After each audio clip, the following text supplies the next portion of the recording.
Hare Krishna. Hare Krishna and Dandavats to all the devotees there at ISKCON Bergen. Please accept my humble obeisances. Vancha kalpataru bhayasya kripa sindhuvevacha patitanam pavanebhyo वैष्णवेभ्यो नमो नमः. अनंत कोटि वैष्णव वृंद की जय. श्री प्रभुपाद की जय. अपने अपने गुरुदेव की जय. श्री श्री राधा दामोदर भगवान की जय. जगन्नाथ बलदेव सुभद्रा महारानी की जय. सीताराम लक्ष्मण हनुमान की जय. श्री श्री गौनिताय की जय. तुलसी महारानी की जय. गिरि गोवर्धन की जय. लक्ष्मी नृसिंहदेव भगवान की जय. प्रहलाद महाराज की जय. श्रील प्रभुपाद की जय. So I'm happy to be back again to your Sangha after a long time. Happy to see you all. And as Prabhuji just said, that today we have a very, very interesting topic. So I'm going to start by taking up a verse from Srimad Bhagavatam, Canto 3, Chapter 32, verse number 42. So if you can put it on the screen, or I will just recite and you can hear. Canto 3, Chapter 32, verse number 42. Bahirjata viragaya santachittaya diyatam nirmatsaraya suchaya yashyaham preyasham priyaham. Translation and purport by His Divine Grace A.C. Bhakti Vedanta Swami Srila Prabhupada ki jai.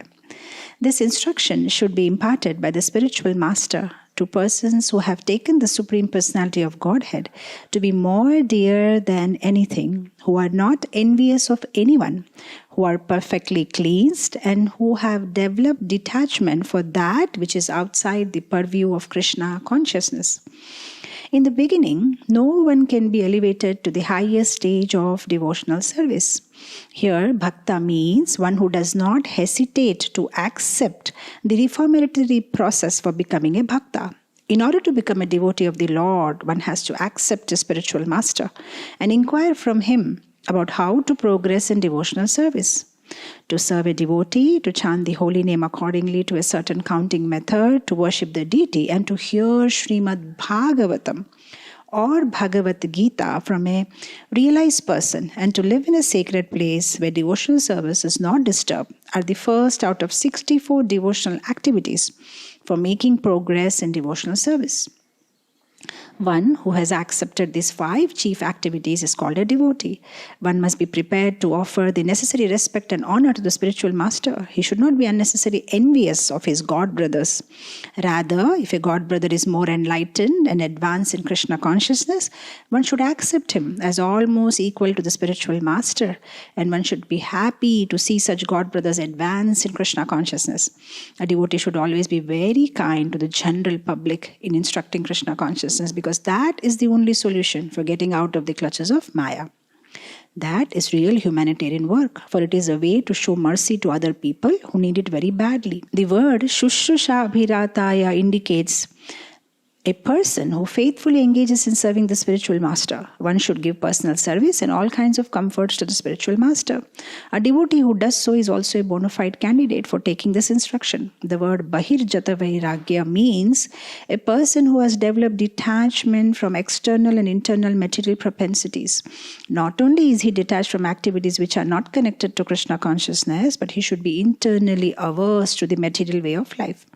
Such a person must be non-envious and should think of the welfare of all living entities, not only of human beings, but living entities other than human beings. The word Suchaye means one who is clean, both externally and internally. To become actually clean externally and internally, one should chant the holy name of the Lord, Hare Krishna or Vishnu, constantly. The word Diyatam means that knowledge of Krishna consciousness should be offered by the spiritual master. The spiritual master must not accept a disciple who is not qualified. He should not be professional and should not accept disciples for monetary gains.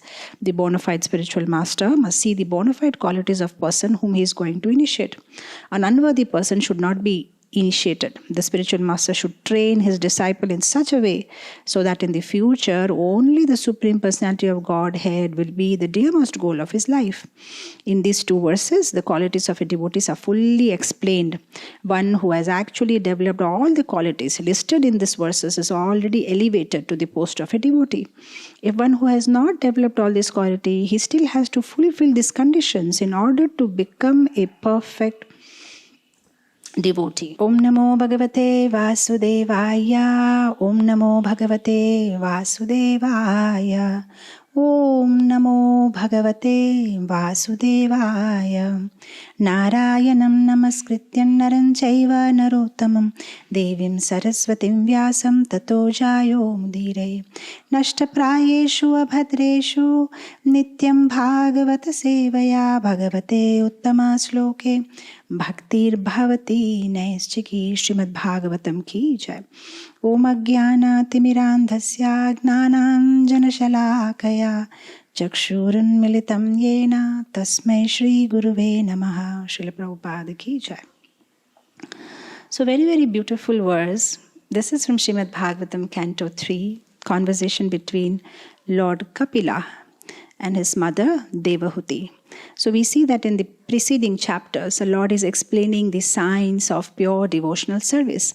And as he comes down to the culmination, he makes a very, very important point about who is qualified to understand the spiritual process or the signs of devotional service. And I was thinking, as I was reading this verse, that all of us, ISKCON devotees, certain things are very clear. We know what's we hearing regularly, and okay, we know the goal of our life is to go back to Krishna, and we have no confusion about that. And we are working in that direction. So what way we are working in that direction is, as said in the purport of this sloka, where we are chanting, we are reading, we are associating with devotees, we are taking Krishna Prasad. So we are doing all that 5 important things, Bhagavad Shravan, Nam Kirtan, Vigraha Seva, Dhamba, everything we are doing. But then there are 2 things or 2 factors which are actually disturbing or which are actually corrupting our system, just like a computer has an OS, an operating system. Our operating system, which we are using to go back to Goloka or to carry forward our devotional practices, is affected by 2 viruses. So one virus is desire and one virus is envy. Now, desire and envy. So today we are not going to talk about desire because it's a big class in itself, but today we'll focus on the second virus, which is the envy. So this is something like, if you have a nice pot and you're working very hard to fill it with nectar, but you don't know, you're not aware that the pot has holes, then it's a disaster. You're working so hard to fill it with nectar, but because it has holes, all the nectar is getting drained away. And this is a story of all of our lives. We are all working hard. We do our morning sadhana, we do our chanting, we do our reading, we're taking association of devotees, we're saying no to Maya, we're saying yes to Krishna conscious activities. We're doing that which is favorable in Krishna's service, which we're trying to leave that which is unfavorable. We're just doing everything possible. But still, the required result is not coming up because the problem is there are holes in the pot in which we are trying to get the nectar. So of course, we do experience some pleasure or okay, I'm a little better than what I was 10 years back, but that's very little effect of what is just lying in the pot after leakage. So what we're going to try and do today is to just find out where is that hole and how do you repair it so that whatever hard work that we are putting in and that nectar and taste of Krishna consciousness, it can be retained in our hearts. See, we are associating with devotees, but what disturbs us is the envy. We are chanting, but we don't get taste because envy.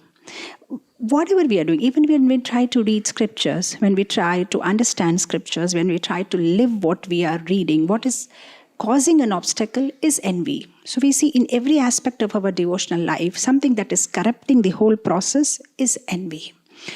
So if you see this verse, just read the verses before this, starting from 39, 40, 41, 42. In all the verses, Lord Kapila is talking about many other things also. He'll generally say that if somebody is not respectful to spiritual master, then they should not get this instruction. If somebody is too much attached to family life, they should not get this instruction. If somebody is not friendly to all living entities, they should not get this instruction.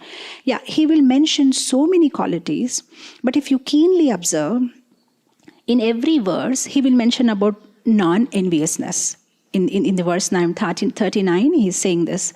One should be non-envious. In 40, he'll say non-envious. 41, he says non-envious. 42, he says non-envious. And I thought, see, this is something special. Why will the Supreme Personality of Godhead go on repeating something? I mean, did he forget that he already told about that in the previous verse? Or is it for what is the purpose? Something which has been repeated continuously means it's of big significance. We see even the Vaishnava Acharya bhajans, and we see in different verses. Sometimes certain words are repeated just to create that emphasis. There is this very famous stotra of Shankaracharya. Bhaja Govindam stotra. In that he'll say, Bhaja Govindam, Govindam Bhaja Mudhamate. Bhaja Govindam, Govindam Bhaja Mudhamate. Now, what's the point? I mean, we understand you are saying Bhaja Govindam. Why do you have to repeat 3 times? That means the emphasis. You see in the Brihad Naradiya Purana, when they say this verse, Hare Nama, Hare Nama, Hare Nameva Kevalam. So, is there some problem with the tape record, some CD problem? No, it's just that they repeated. That means overemphasis. It's very important. When Lord Kapila already mentioned about it in the previous verse, but he again keeps mentioning it, and you see till the end of the chapter, every verse will talk about don't be envious. That means it's really important that we shouldn't be envious. Sometimes devotees will say, I'm trying to read Bhagavatam, but I can't understand. Very simple. Why don't we understand? Okay, is the language problem? You can't understand English, or you do it in Hindi? No, I don't know Hindi. Okay, then you go it in Telugu. Oh no, not Telugu, Tamil. It's available in all language. What do you mean when you say you don't understand? Basically, what we mean by saying when we don't understand is we're not qualified. And what is that disqualification? What is that which is making us disqualify? Is this anarthas. When we are covered with those anarthas, when we are wearing the spectacles of anarthas, then we can't see, we can't hear, we can't understand things as they are to be understood. So that means it's very important. Unless and until we get rid of these anarthas, we won't be able to see and hear and understand things as they are. So we see various places, even in Bhagavad Gita, Krishna time and again mentions about this. You see in the 9th chapter, verse number 1, Krishna says this, Idam tute guhyatamam pravakshami anusuyave gnanam vignana sahitam yagnatva mokshase subhat. He says, this knowledge can be understood only by those persons who are non-envious. This Rajaguhya, Rajavidyam, this confidential knowledge can be understood only those who are non-envious. Okay, so you see 9.1, he says that. You see Bhagavad Gita 4.3, he'll say, Bhakto sime sakha cheti rahasyam hetad uttamam. Who can understand their knowledge? He says, Sa evyam maya tedya yoga protaka puratana. Arjun, I'm telling this to you because you're not envious of me, because you are my friend. So Krishna drives that point home that who can understand? Only one who is Krishna's friend, who is not envious of Krishna and who is not envious of Krishna's devotees. You see, same thing he will say in Bhagavad Gita chapter 12. You see Bhagavad Gita chapter 12 from verse number 13 to verse number 20. Krishna is mentioning 36 qualities of devotee that he wants to see in his favorite devotee. So there he also mentions, that the most important thing is non-enviousness. So you see chapter 12, Bhagavad Gita, starting from verse number 13. He'll keep mentioning, Yo mad bhakta same priyaha. That kind of devotee I like very much, who is non-envious. Anapeksha, suchirdaksha, udasino. So many qualities he'll go on saying. Adveshta, sarvabhuta. And he starts with advesha. Dvesha means enviousness. Adveshta. And towards whom should we be non-envious? he says, Adveshta Sarva Bhutanam. For everybody, towards all living entities. If you are non-envious, then I like you. You're my favorite devotee. So you see 9.1, you see 4.3, you see 12.13, you see 16.19. In the Bhagavad Gita, where Krishna talks about the divine and the demoniac qualities, then Krishna mentions that one who is envious, that kind of person, I throw him perpetually in the material ocean, and he has to take birth in the lower species, in the demoniac species of life. So he's so angry on those who are envious. You see Bhagavad Gita 18.67. There again Krishna mentions, this confidential knowledge should not be imparted to those who are envious. So many times he's mentioning, and he's not saying this can't be imparted to somebody who is greedy. Don't impart this knowledge to somebody who is angry. Don't impart this knowledge to somebody who is lusty. No, time and again he'll say, this knowledge is not for those who are envious. That means this is like the king of anarthas. King, he's a boss of all the 6 anarthas that we know about. Kama, Krodha, Moha, Mada, Lobha, Matsarya. The Matsarya, the envy, is the boss. The boss of all these 6 thugs. 6 thugs which rob us of our Krishna consciousness, which rob us of our bhakti. The boss of the mafia gang is envy. Turn to Srimad Bhagavatam, 1st canto, 1st chapter, verse number 2. The first thing that is mentioned is, who can understand the Bhagavata Purana? One who is nirmatsaranam. Satam, nirmatsaranam. Satam means devotee, nirmatsaranam means one who is non-envious. Only they can understand the Bhagavat Purana.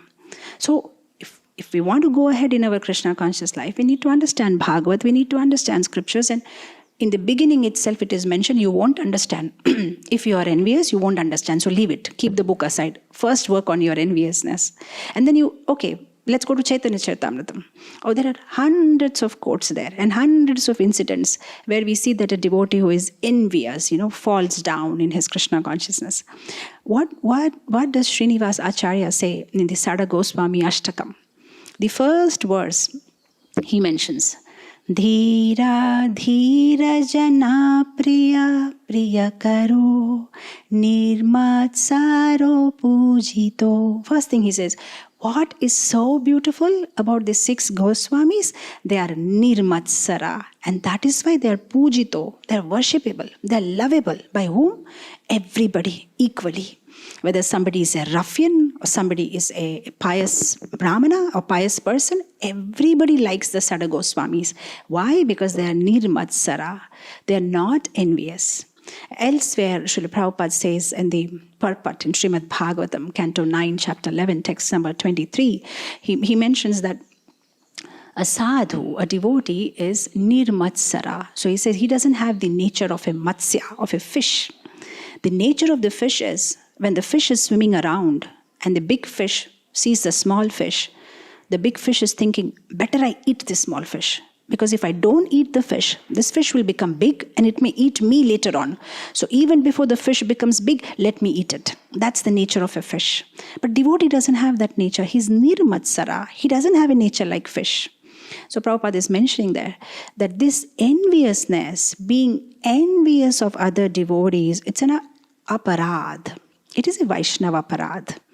And we do Vaishnava aparad, Hati Mata. This is the moment we do Vaishnava aparad, all the bhakti, lata, creepers that we are so sincerely trying to nourish, with the water of our devotion, our chanting, our sadhana, is trampled the moment we do Vaishnava aparad. And being envious is a Vaishnava aparad. When you are envious of a devotee, it's a Vaishnava aparad. So, where is this enviousness coming from? Where does this envious come from? How does it come? Well, it's there in us. That is why we were thrown here in this material world. We were envious of Krishna in Goloka Vrindavan. We thought we should be the enjoyers. And that is why we are here today in this material world. we did not come to this material world because, we were not chanting properly, or we didn't have any other issues. The whole issue was we wanted to be the center of attraction, and we were not able to tolerate why Krishna should be the center of attraction. And that is why today we are here in this material world. Sometimes when I mention this to the devotees, many of them, they say, it's not very convincing. How can somebody feel envious of Krishna? I don't think I feel envious of Krishna. Do you feel envious of Krishna? Do you feel envious of Krishna? No, we don't feel envious of Krishna. Everybody would say, no, I don't feel envious. But the thing is, now, today, as of now, we can say that confidently we don't feel envious of Krishna because Krishna is in that marble. So we don't feel envious. The moment he actually walks out of that marble, he walks out of that brass statue, we will start feeling envious of him. The moment he walks out with a nice, gorgeously dressed and a beautiful smile and an effulgent face, and if you will see, everybody in the temple hall is running to talk to him, and he's the center of attraction, and then he's speaking with everybody. Just try to imagine. Now we are very comfortable because he's there, and we are completely under, it's like he's like under our control. We can do whatever we want to, and he's not talking about us, or he's not telling anybody. He's simply a silent spectator of all the Hippocratic drama that we are doing of being a great and pure devotee. He's simply watching it silently. And so we are very happy. The moment he comes out and he opens his mouth, and tells people about what we are, how we are, and when we see our friends and family and husband and wife and children, and they're all running to him, and they're almost all the time giving him more importance than giving to us, definitely we're going to feel envious. Just that now we don't see him in flesh and blood, so there is no enviousness. But when that actually happens, we'll feel envious. So enviousness is there. Enviousness is definitely there. So we need to work on that. We need to work on that enviousness.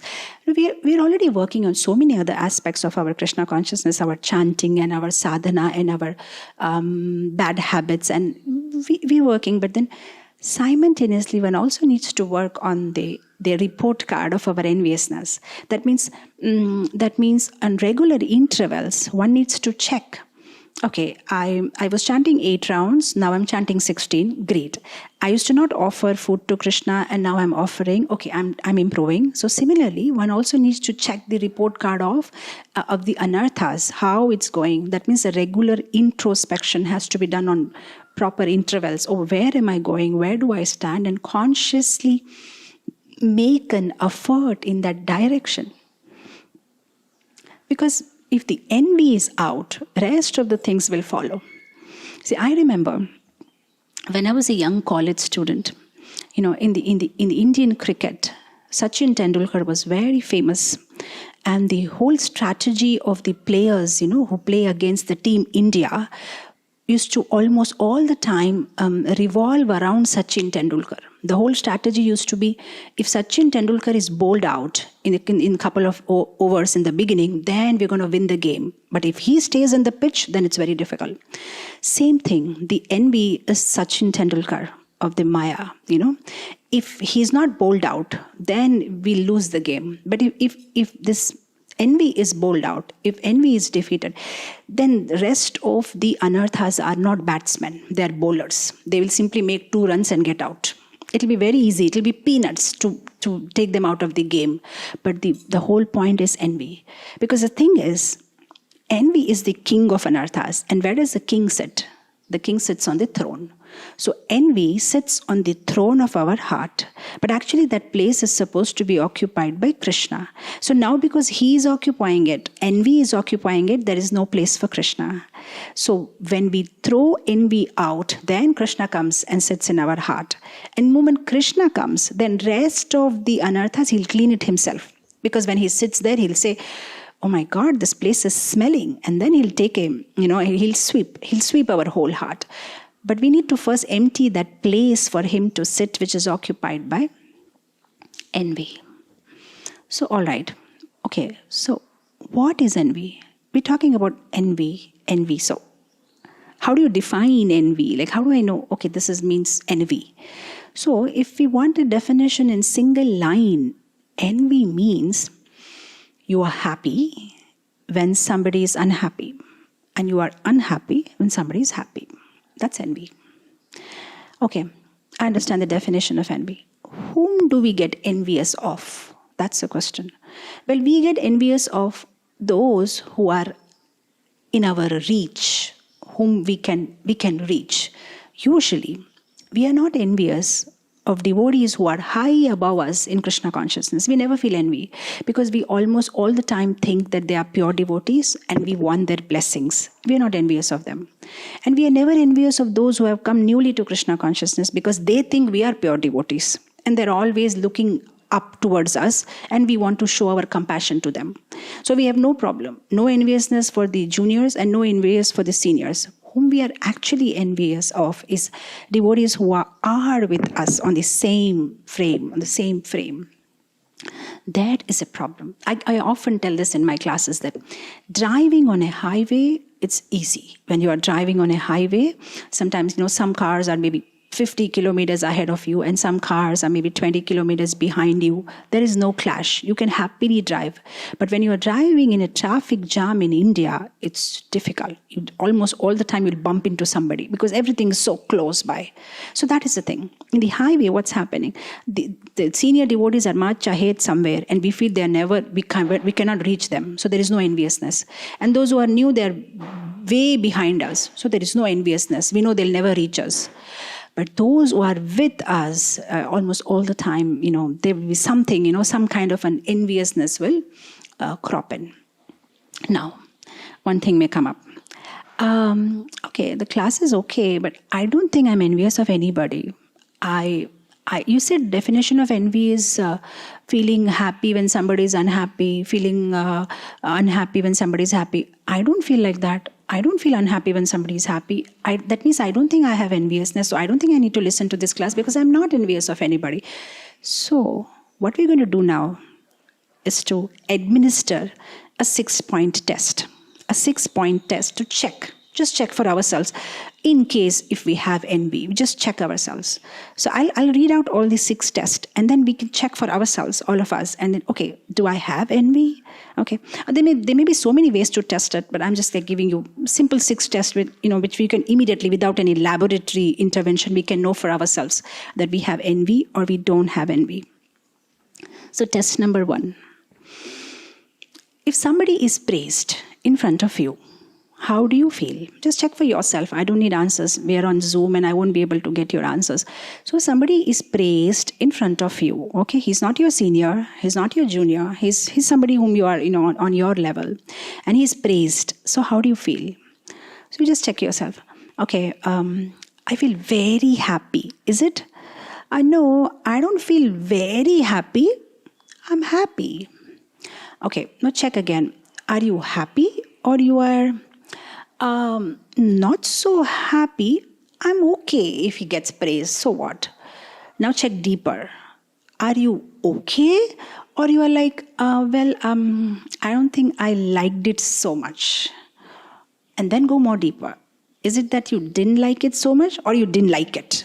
Check it. The more you go deeper, you will realize, well, actually, I didn't like it that he got praised. But superficially, you may think, no, I'm happy. I'm very happy. Everybody gets praised. What is that?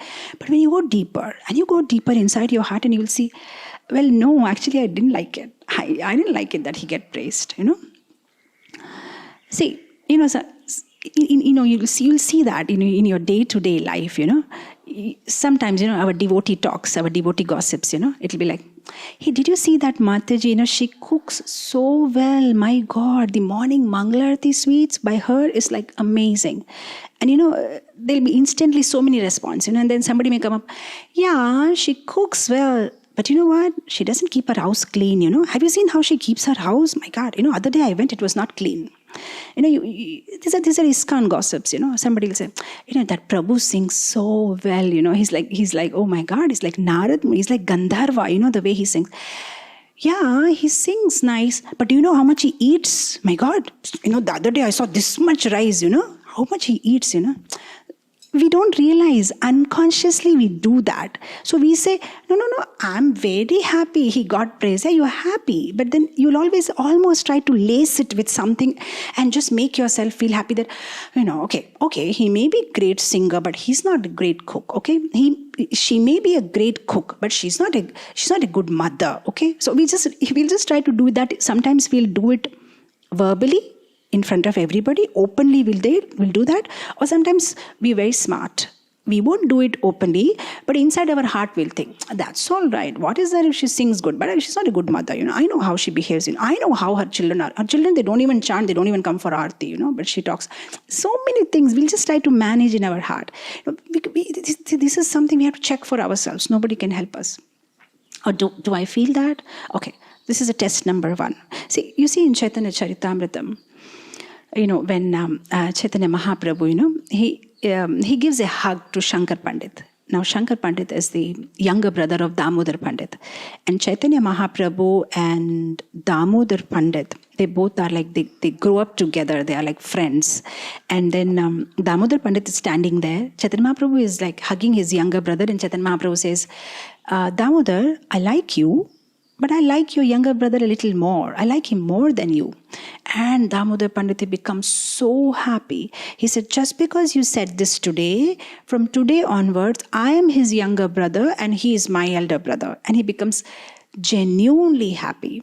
So like if you read Chaitanya Charitamrita, so many incidents you can see by the examples of devotees, how they displayed their, amazing qualities, so much tolerance they had, how non-envious they were of each other, so appreciative they were of each other.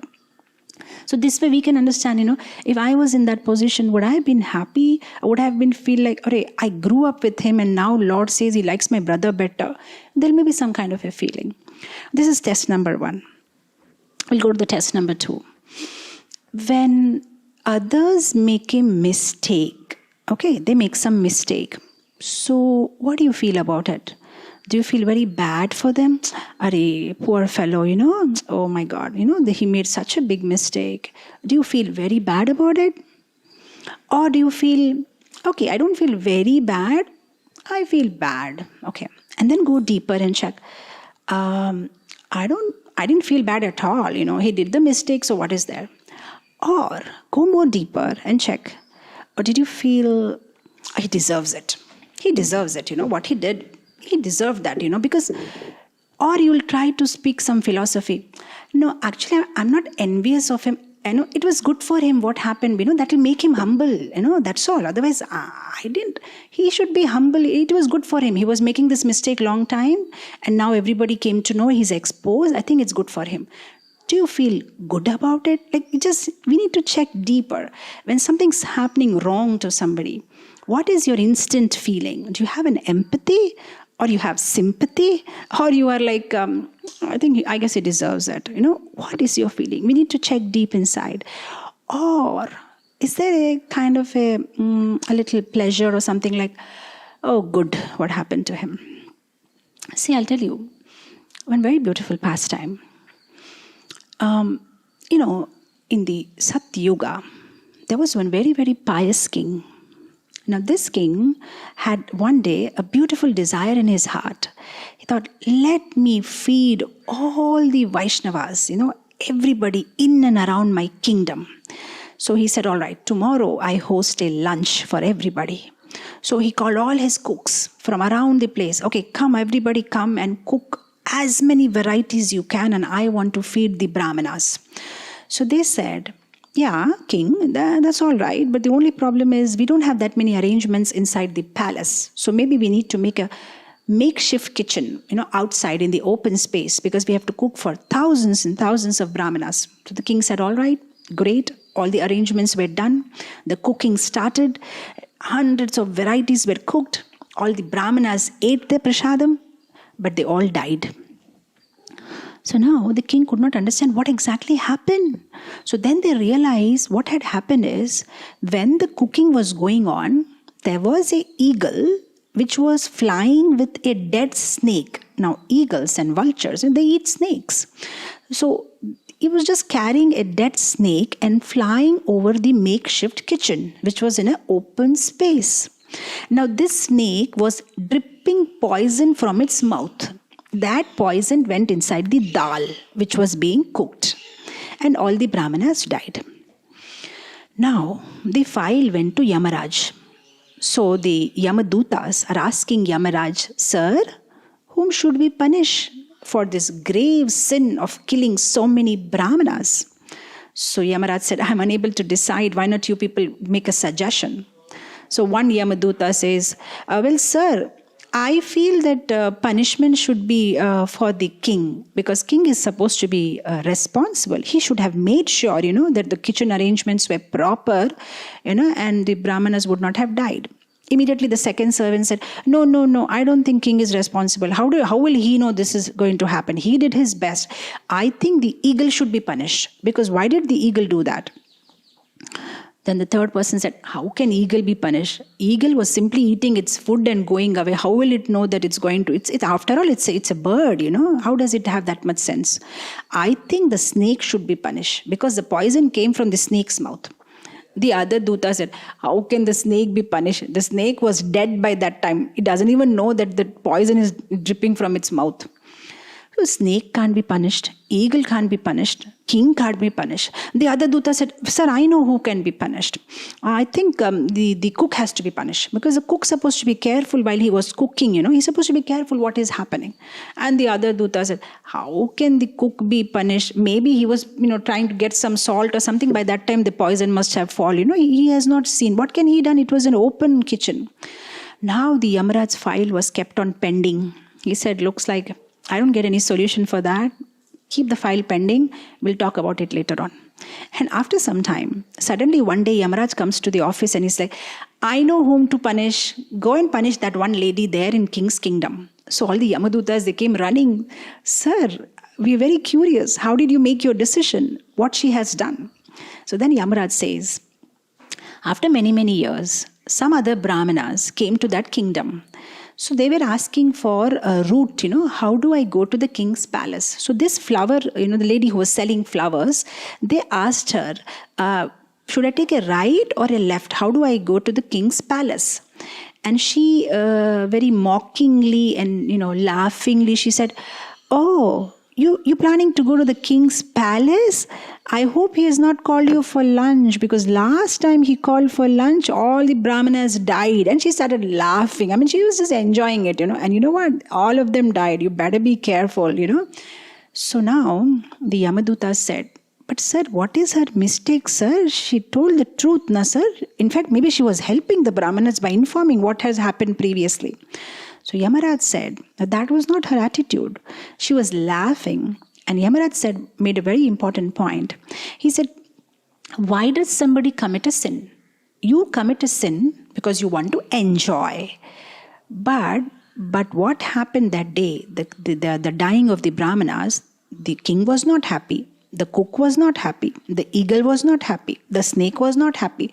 But the sin committed, who became happy by the sin? This lady who is selling the flowers. So she will be punished because she is so happy about it. She's mocking about it. She's laughing about it. So somebody should derive pleasure now of the sin committed. She has derived pleasure. She will take the sin. When I heard this, I thought, oh my God. Sometimes we may apparently be very nice, never make any mistakes, but sometimes if we do mock others or just make fun of them or make fun of what happened to their lives, their sins transfer to us. We have to be so very careful. So sometimes maybe we didn't do nothing, but whatever happened to that other person, we are unconsciously, subconsciously enjoying it.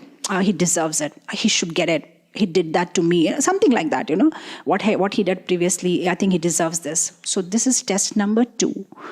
Do you become happy when other person gets some punishment or he makes a mistake or he's publicly humiliated or whatever, in a subtler way? I'm not saying like too grossly, but somewhere if you're feeling he deserves it, then you do have enviousness inside.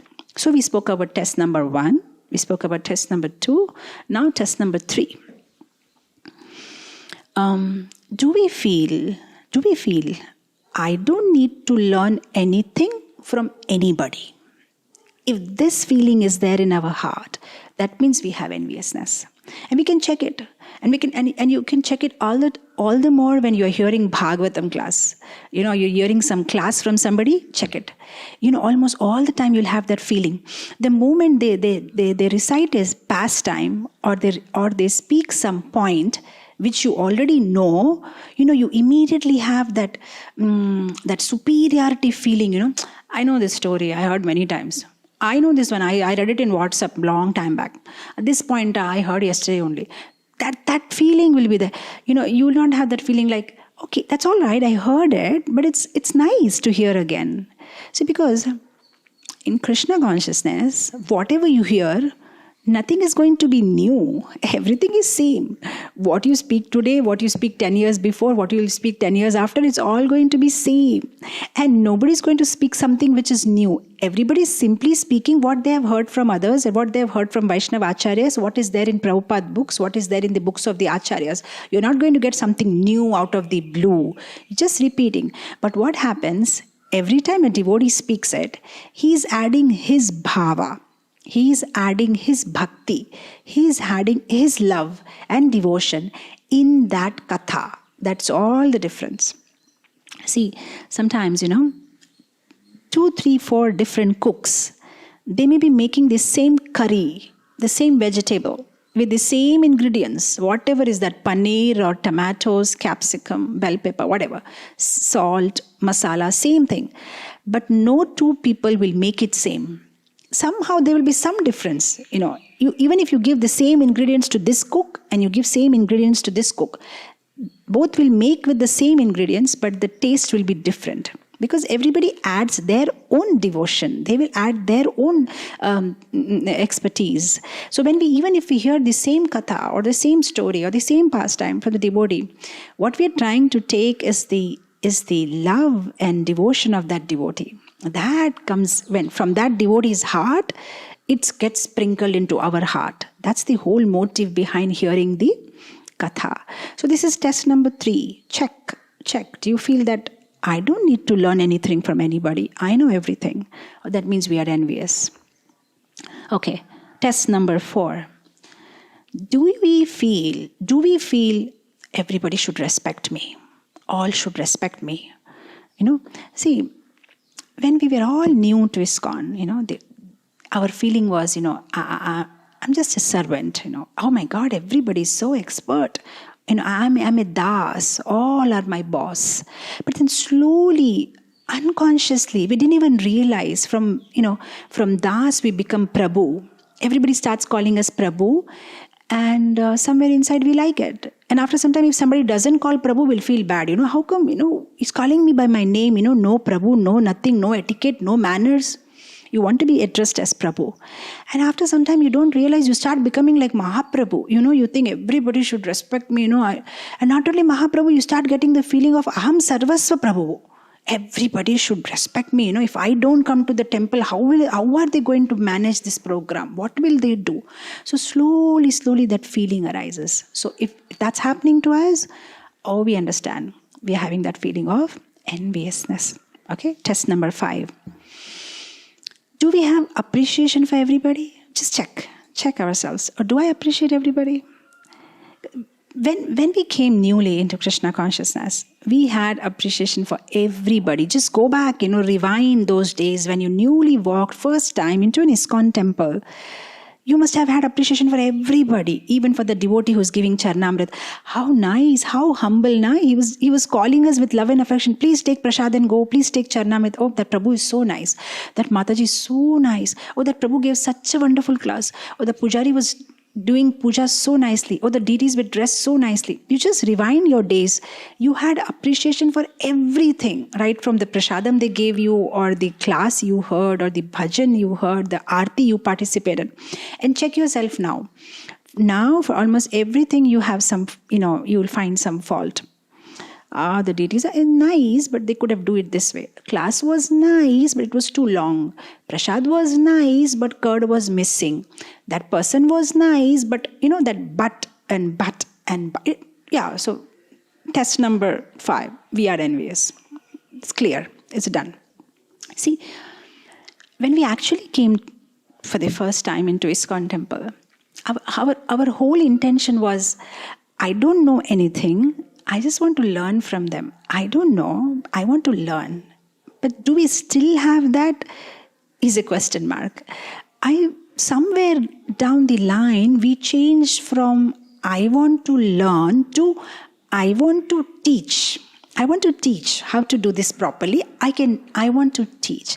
I like this one line by His Grace Vaisasika Prabhu, and I have it written in my room also.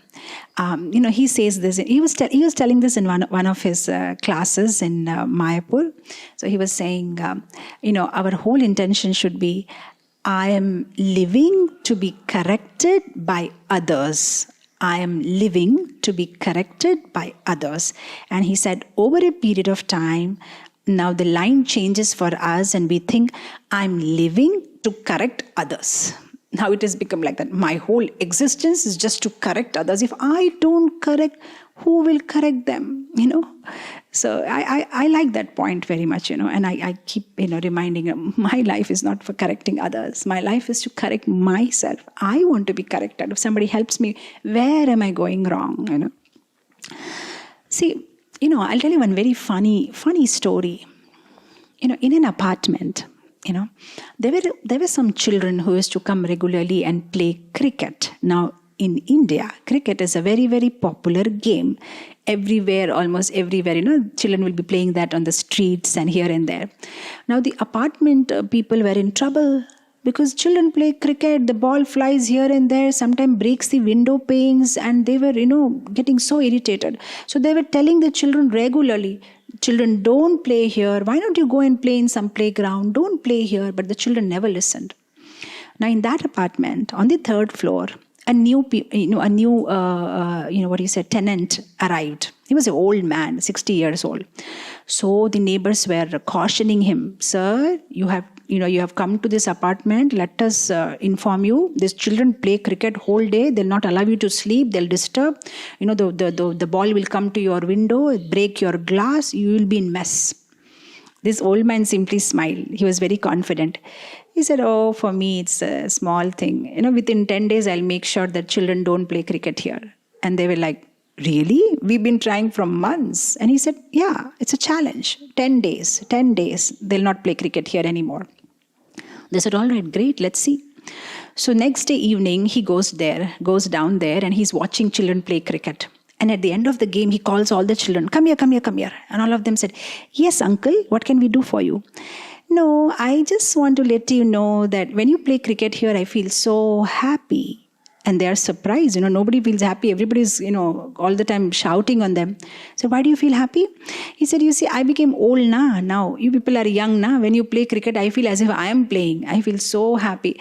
Can I request you children, please play cricket here every day. Don't miss, because I'm enjoying seeing that. And not only that, wait, I want to give you something. And he takes out money, So the children are like, uncle, what is this money for? No. Why not you all go and eat ice cream? I feel so happy when I see you playing cricket. I want to give you something. So he gives 100 to all the kids. And they're like, no, uncle, we don't want. Arey, come on, don't feel shy. Come on, take it. Go and buy ice creams. They were very happy. Next day, he repeated the same thing. At the end of the game, he said, come here. I want to give you money. Go and get ice creams. Third day, he did that. Fourth day, he did that. Now the children become so used to, every day they get 100 rupees for playing cricket, and they go and buy ice creams. On the seventh day, he said, Hare, I forgot to withdraw money from the bank. Today I have only 50 rupees. Is it okay? Children are like, oh, come on, uncle. It's all right. 100, 50, what does it make difference? 50 is also okay. No problem. You can give 50. After another day, he said, I don't have 50. Can I give you 10 rupees? Is it okay? And the children were like, uncle, 10 rupees, we can't get the ice cream, no? Please give 50 at least. They said, no, I don't think I'll be able to give more than 10. And then an argument started. And they said, no, what will we do with 10 rupees? At least give 50. And he said, I can't. And they said, you have to. And he says, I can't. And finally, the children got so upset. They said to the uncle, do you think we are cheap fellows who will play cricket just for 10 rupees? Do you think that's our standard? Go to hell. We are we're not playing cricket anymore in your apartment because you have insulted us. So we take your 10 rupees, go to hell, we're not playing cricket anymore. And he's literally begging, don't say that, please don't say that, don't leave. No, nothing to be said. We are not playing cricket anymore here. And they just left and they never came back. Now all of them were so surprised. Now what happened to the children? They were not playing cricket for 100 rupees. They were playing cricket because they liked the game. But over the period of time, they started thinking that they are playing cricket for money. And now because that money is not coming, they shouldn't play cricket. What happened? He just conditioned their mind. Same thing happens with us. When we first walk inside the temple, we didn't come to the temple, ISKCON temple, to correct anybody. We came that we want to get cured. I want to be a good devotee. I want to learn something. I have problem. I have issue. I want to learn. But over the period of time, we forgot what we came for. And now we think, I have to correct everybody. I need to do something to improve the standards of this temple. I need to give sense to this person. We forgot what we came for, and then we are lost. This is what happens to us. So check for yourself. Is this happening to you? Yeah, that means enviousness is there. Okay, test number 6, the final test. Do you see fault in others? Do you see fault in this devotee? Do you see fault in that devotees? He has this problem, he has, almost, the way we become conditioned over the period of time is like, we become like X-ray machines, on the airport. You have those X-ray machines in the airport, we become like that. No devotee can we see with love and affection. Every devotee that we see, immediately that person's fault pops up. He has this problem, she has this problem, he has that problem. So like that, we see fault in others. Devotees also, they're of different kinds. Some devotees are guna ekadarshi. Guna ekadarshi. Whoever they see only good things. Even if they're able to see the bad also, even if there are actually some bad qualities also, they can't see. They can only see the good qualities. Guna ekadarshi. Some are dosha ekadarshi. They'll only see faults in others. Even if there's so many good qualities, they'll see they're like those fly, A honey bee goes to the flowers to suck the honey. But a fly will almost go to a litter, to the dustbin, They're almost all the time attracted to the bad, No, this devotee has this bad quality. This person has this problem, Guna ekadarshi, dosha ekadarshi, guna doshadarshi. Guna doshadarshi is, they see the good, but they also see the bad. He has good qualities, but he has bad qualities. But then there are some very, very special creation of Brahma. They even see the good as bad. Even if somebody has good quality also, they'll see as bad. If somebody is going regularly to temple also, they'll see as a bad only. Why so much overacting, Till yesterday he was in the bar and he used to take non-veg and overacting. Regularly going to temple. If somebody is, doing fasting on Ekadashi, fasting, why all that fasting? What Prabhupada told? Take prasadam, do service. Okay, Prabhuji, I'll do service and I'll take prasadam. You're taking prasadam? You're taking prasadam. Is this Ekadashi? So many varieties you are eating? Sagudana vada, khichdi, paneer. What is this, Baba? Do some fasting. Okay. You make a temple, they'll say, temple. Bhakti Saraswati Thakur said, sell the marble and distribute book. Why all this temple? Why not you distribute books? If you're distributing books, they'll say, it is okay, but you are distributing books and making okay, but Lord is under asbestos sheet. What is the point? You have to make a temple for Krishna. Okay. You chant 64 rounds, they'll say 64 rounds. Prabhupada said 16 rounds and you do nice service. What is this all, 64 rounds? Finish your 16, go for preaching. You go for preaching and all, they'll say, what is this, Prabhupada said, Janma sartaka kari karo paro upakar. First you become devotee, what is all that preaching? You will be like, what am I supposed to do? What will make this devotee happy? You don't know. Almost all the time there is a fault finding. I'm not saying about others. Even we do that. We do that. Almost all the time finding fault. So are we doing that? Are we seeing fault in others? Okay, that means we have enviousness. So there's so many. Some people will say, I don't see fault. It's constructive criticism, Mataji. I'm just like, things can be done better. That's what I want to say. See, the thing is, I'll tell you one very interesting thing. Many years ago, in the city of Shimla, there was a very famous painter. And, in Shimla, there's one very beautiful place, one chalk, what you get, 4-lane road junction. People display what they have done, and like an exhibition, and in the evening people come and watch, somebody displays a painting, somebody will display some nice art items. So there was this one painter, he was a new painter. He just learned from his guru.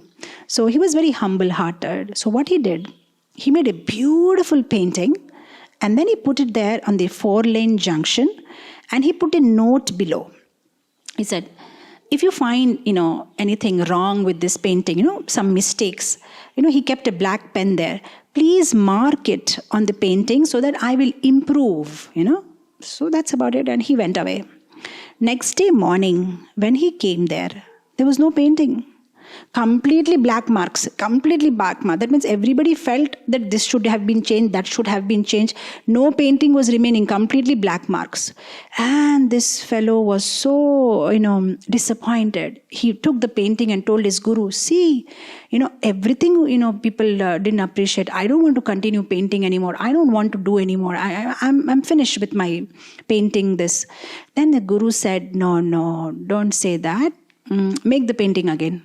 We'll go tomorrow. I'll help you. Said, okay. He made the painting again.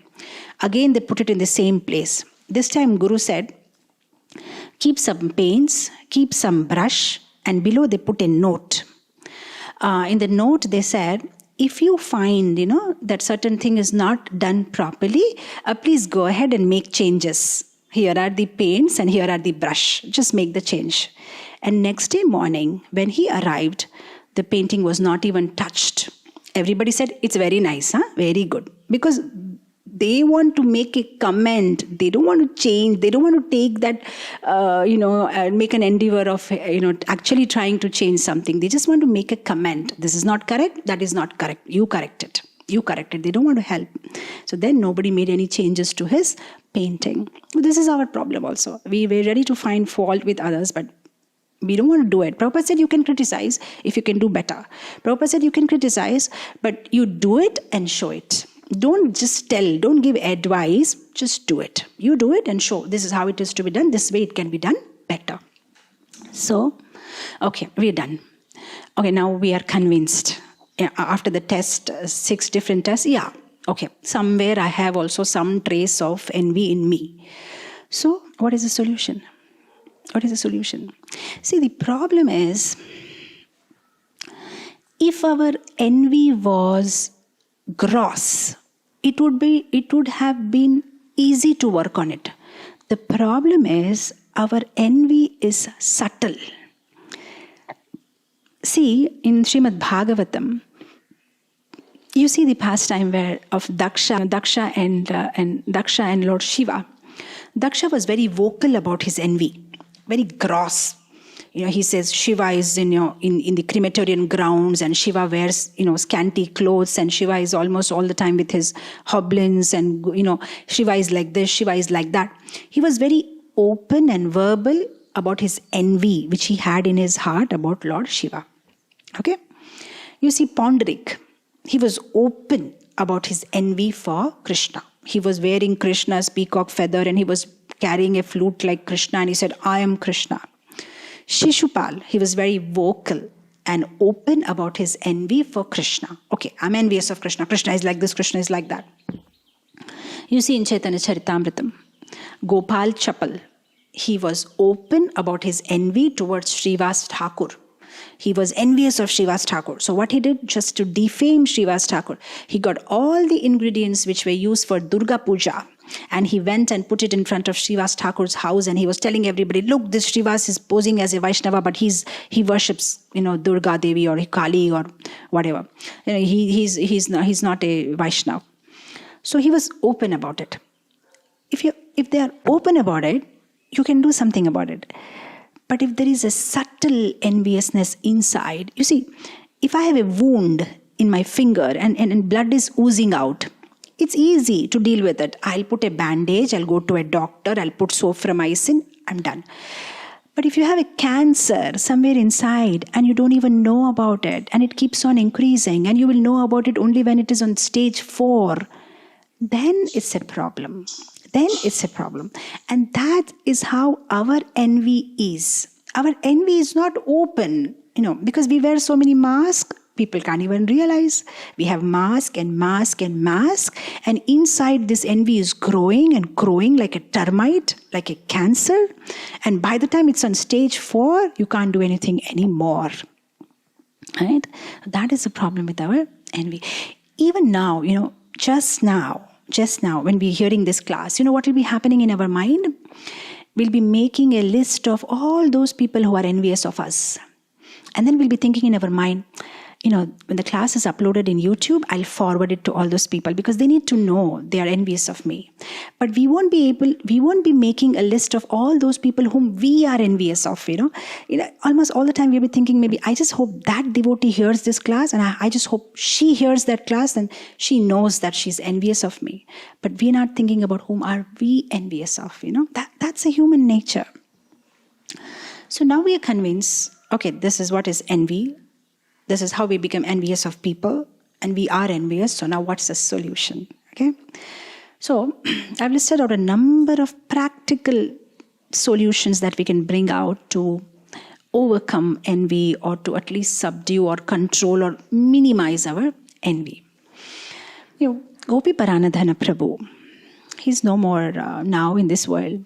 He's gone back to join Krishna in his eternal pastimes. But he used to make a very nice point. He said, if you are envious of somebody, we must be envious of somebody in our life. We can realize that. He said that devotee whom you are envious of, make it a routine every day. As soon as you get up in the morning or before you sleep in the night, keep one diary. And in that page, you write down that devotee's one good quality. So now you may say, but I'm envious of him. That's why I cannot even see good quality. No, you work on that. That's your exercise.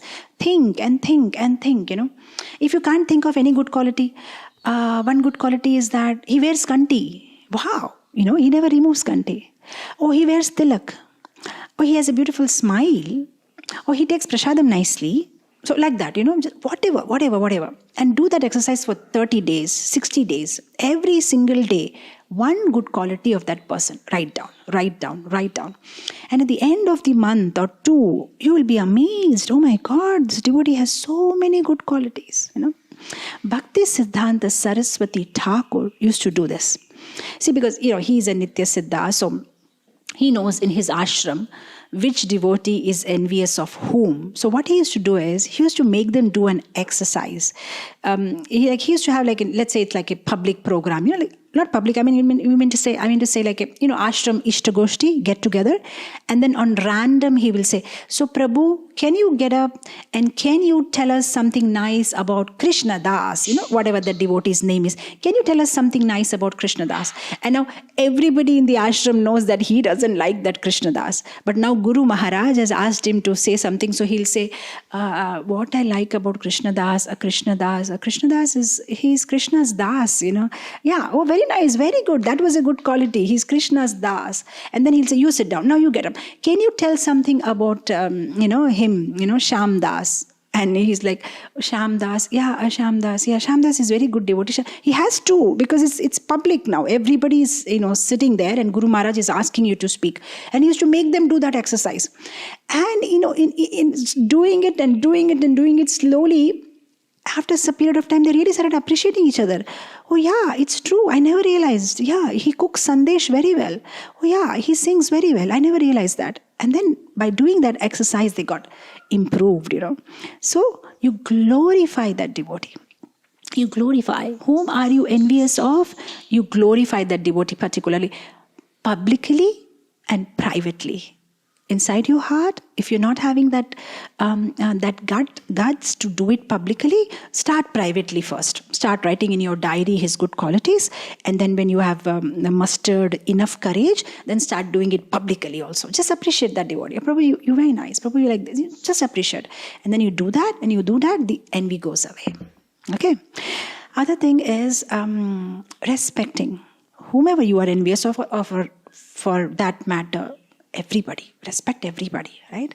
You see, I like this one beautiful bhajan by Bhakti Vinod Thakur. You must have heard that. Gurudev Kripa Bindu Diya. And in that, in the second stanza, he says, Sakale sammanay karite sakati dehonatha jatha jatha tabeto gaibo harinama sukhe aparadha ho behata Gurudev kripa bindu diya karoe dase trinapeka dihina. I like that second stanza where he says, Sakale sammana karite sakati. Sakale sammana. Not only Guruji, not only Gurudev. We should have this Shakti, this strength. Sakale sammana. I don't know what, in the translation they may have limited it, that give me the strength to respect you. Or see, these Vaishnava bhajans are, you can take it whatever way it helps you. I don't mean you misinterpret them, but I mean you just try to take it more deeper. You can't limit it to Sakale Samman means all kinds of respects, my dear Gurudev, I should offer to you. You can also take it as Sakale Sammana. Please give me the Shakti, the strength to give respect to everybody that I come across in this world. Because if I give respect to everybody, then what will happen? Sakale sammana karite sakati deho natha jata jata. Please give me that mercy. Please bless me that I can respect everybody. Then what will happen? Tabeto gaibo. Oh, then I will sing Harinama Sukhe. Then I'll be happy. I'll be able to sing Harinam. And then what will happen? Aparadha ho behata. Then all my offenses will be ceased. Oh, Gurudev, please give me the strength to respect everybody. So this is one thing. You glorify the devotees. You respect everybody. Okay. Now somebody will say, everything is okay, Mataji, but sometimes, don't you think it's natural when I see somebody who is having more wealth than me, you feel a little envious? Or somebody is more beautiful, somebody is more intelligent, somebody is more rich, somebody is more powerful, somebody is more popular. Don't you think it's natural that some kind of a little enviousness you will feel inside your heart? Okay. Here is a solution. On two levels you understand this. Philosophically, whenever you see somebody who's having more wealth than you, more beauty than you, more intelligence than you, philosophically you have to convince yourself that, okay, he has more wealth than me, but all these opulences don't give happiness. Material opulences simply tickle. It's ticklish. It just gives you some superficial happiness. It's like, suppose you tickle small children. What will happen? They laugh, when you tickle. But do you think laughing is happiness? No. If laughing was happiness, then all of us could buy our own tickling machine and keep tickling ourselves whole day and keep laughing and see, I'm happy because I'm laughing. No. At the same time, I can't deny that laughter is not happiness. When you laugh, you feel happy. So, yeah, when you have material opulence, you are rich and you have all the opulence, you are wealthy, yeah, it will give you some happiness, but it's superficial. So, whenever you see somebody's wealth, you should try to philosophically convince your mind, okay, he has wealth, but it's not about what you have, how much you have will make you happy. It is about what you do with what you have will make you happy. Okay, I'll repeat again. It's not about what you have, how much you have will make you happy. It is about what you do with what you have will make you happy. So let's say, I can cook well. Okay, this is my quality. So what will make me happy is how well I can use my quality in Krishna's service. Somebody has wealth. What is the definition of happiness? Is when he can use it properly in Krishna's service, that will give him permanent happiness. So philosophically, you convince your mind. Wealth and opulence and material opulence does not give happiness. It's not about how much who has. It is about what you have done. Okay, you may be very intelligent, but what are you doing with your intelligence? Are you preaching Krishna consciousness? Or you may be very smart. What are you doing with your smartness? The real smartness is he using that in Krishna's service? And on a practical level, what to do? I feel envious of this person because he has a lot of wealth, so what should I do? So on practical level, avoid overexposure to such situation which are agitating your mind. That's about it. What happened with Duryodhan? When he went to Indraprastha and he saw all the opulence of the Pandavas, what happened to him? He was agitated. Now, after the yajna was over, everybody left. But Duryodhan stayed a couple of days more. And he wanted to see more of their opulence. Oh, they have this garden also. Oh, they have this acres and acres of land. Oh, they have this. And that made him more agitated. What he could have done is, yajna was over, he came because he has to come as a family member. He could have leave immediately and not expose himself. So like that, on a practical platform, what we can do is not expose ourselves. If we understand, okay, this thing is agitating me, stay away. Stay away. Don't expose yourself. Don't overexpose yourself. Right? So we went through so many tips. First is that you glorify the devotee, you appreciate the devotee. See, basically envy is a perverted form of appreciating that person's quality. So why do you feel envious of somebody? He has something which you don't have, frankly. That means you're appreciating that person has this and you don't have it. But envy is a perverted form of appreciation. Instead of doing it like that, do it openly. Glorify the person, appreciate the person. All right. So glorifying, appreciating the person, philosophically convincing our mind that is not the happiness, and practically avoiding that kind of a situation, respecting all devotees, redefining happiness.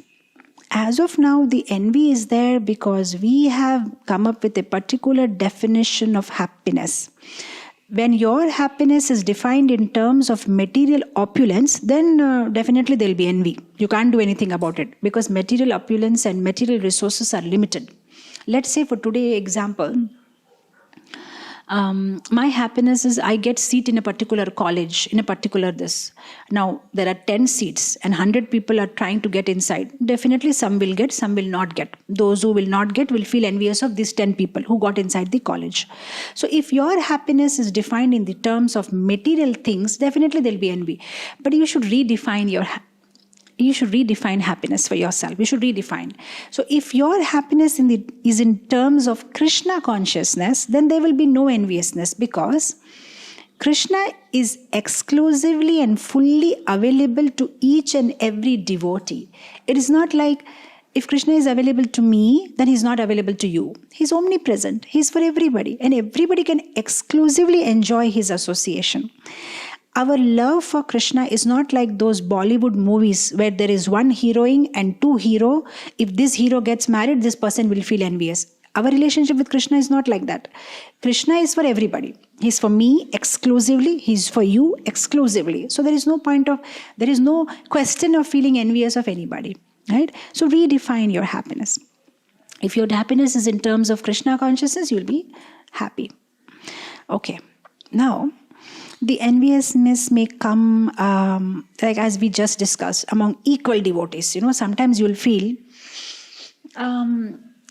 I also was on the same level. He was also on the same level, but he just excelled and I just stayed, So sometimes there is a kind of even in your office also, sometimes, many times I get letters like this from devotees, I put the same effort. He also put the same effort. He got promotion, he salary raised, he got appreciation and I didn't. So then enviousness arises.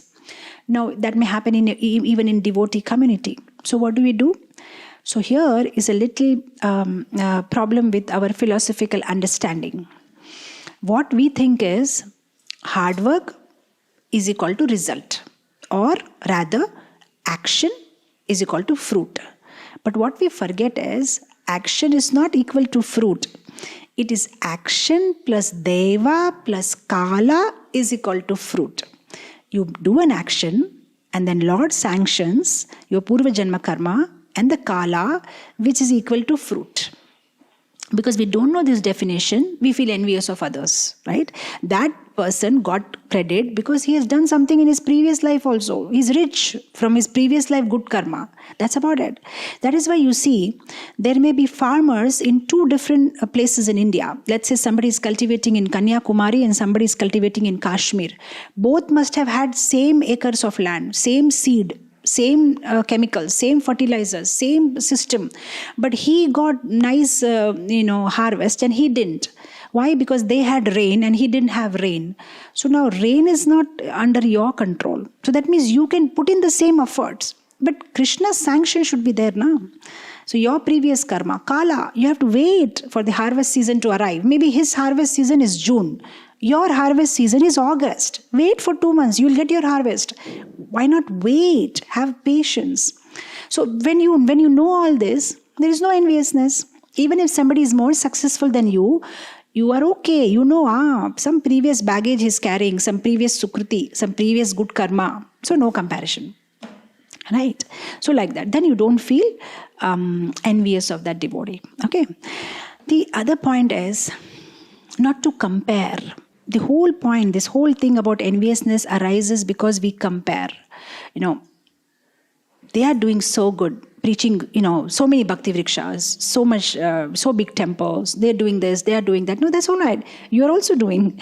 When Lord's bridge was constructed to go to Lanka, from Rameshwaram, the Hanuman and the monkeys, they were bringing big mountains, and squirrel was just, getting little mud.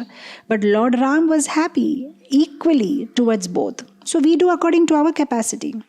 The mood in Goloka is, the cow gives milk for Krishna, the peacock dances for Krishna's pleasure, the Maina sings for Krishna's pleasure, the swans swim for Krishna's pleasure. But the cow is never feeling envious. Why can't I dance like peacock? And peacock is never feeling envious. Why can't I give milk like cow for Krishna? And they don't sulk about it, and they don't sit and cry about it. They're happy. I can sing for Krishna, I'll sing. You can dance for Krishna, you dance. Or you can build a temple for Krishna, you build. You can distribute books for Krishna, you do.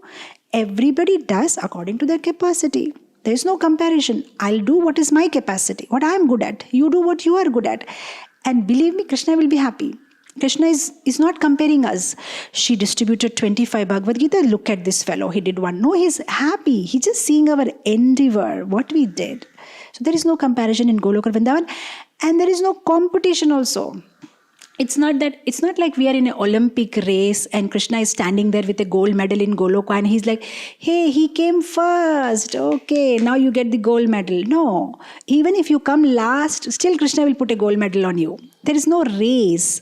Goloka Vrindavan is there and we are all on a journey. Maybe you'll reach faster. You're more advanced than me. Maybe I'm a little slow. I'll come later. But that's all right. Krishna is not giving you any marks for coming fast or coming slow. He's just wants you should come back and he's happy about it, right? The other tip to overcome envy is be grateful. Be grateful for whatever we have. Count your blessings, right? Count your blessings. Don't compare with what he has or what she has. See, everybody has this plate of Sunday feast, okay? And you have your gulab jamun and you have your rasmalai and be happy. Now, don't look at that person's plate, but he has pulao and he has raita and he has pakoras. Oh, that's all right, but you also have gulab jamun and you also have rasmalai and maybe you also have a pakoda somewhere hiding inside the puri. You don't know. Actually, your plate is so much full. There must be some sweets hiding under a puri you don't know. You're just simply looking at that person's plate. Just explore your own plate. Remove all, you eat in a Sunday feast of ISKCON, almost all the time it will happen. There are so many varieties in your plate, you won't even realize there is a pakoda hiding inside a puri, You'll have to explore the whole plate to understand. Same thing. Krishna has given us so much. We have so many qualities, but we are not even realizing. We just need to open up and see our whole plate. And it's not about who got how much. It's about what you did with what you got. Whatever Krishna gave you, the qualities. See, now what we are now worried is, but he is doing so well. Okay, he's doing well, great, but Krishna, gave you also some quality. So are you doing something about it? Okay, maybe you can't sing like that devotee. Okay, but you can talk. So are you doing something about your talking? Or maybe you're not so good preacher like him, but you're a good cook. Are you doing something about it? No. I'm not interested to do anything about what I have, but he is able to preach very nicely and I'm not able to preach. No, forget about what he's able to do. Just do what you have and explore your qualities and do something about it. Be satisfied with what you have. Be satisfied. Okay, I have this. I learned this from my children, a couple of years ago, when my kid was a teenager, and one day he just walks in, he's just talking about some exam results and all. And I was so amazed, a teenager boy, and he was so appreciative about his friends. Mama, he got this marks, and Mama, he's such a hard worker. And this boy, he's like this. And I was amazed because usually I expect, teenagers means there'll be some comparison, I work so hard, but he got better marks or she got better marks. But I always observe almost all the time he's so appreciative about others. Oh, he got this and he's so nice in this and he's so nice in that. And I thought, wow, that's beautiful. Appreciating about others' qualities, being satisfied with what you have, being grateful. And the other important point is the kind of association you have is very important. Just like we quote this verse, sadhu sanga, sharva shastra kahe. Lavamatra sadhu sanga. Similarly, there can be an opposite effect also. Lavamatra asadhu sanga. Lavamatra asadhu sangha will put us in problem. Better to be away. Even if we don't have that enviousness, if we do that asadhu sangha, that enviousness may crop up inside us. So better to be very selective. In Bengali, there is one very beautiful bhajan. It says, Jara mukhe bhai hari kotha nai, tar kache tumi jeyo na. Jara mukha dekhe bhule jabe hari, tar mukha pane cheyo na. He said, don't go and associate with somebody by whose association you forget Krishna. Don't look at the face of the person by seeing whose face you forget the face of Krishna. Just stay away. So like that. Just associate with selective devotees who are very nice and pure-hearted and simple. And the more you take their association, you'll become like them. You'll become like them. You become, it is a science. You become an average of the 5 people that you closely associate with on a regular basis.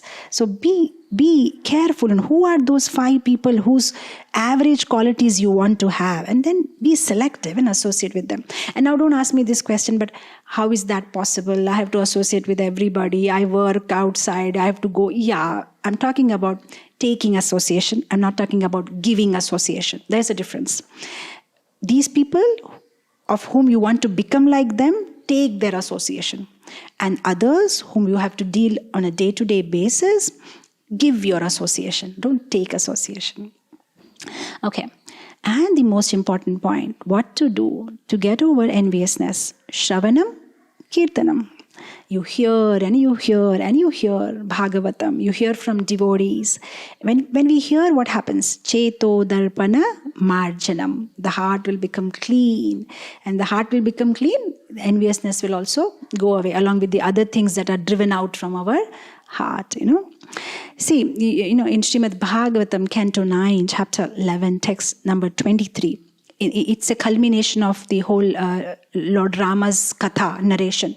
And Sukadeva Goswami says, anybody who hears this Ram's katha will be free from enviousness.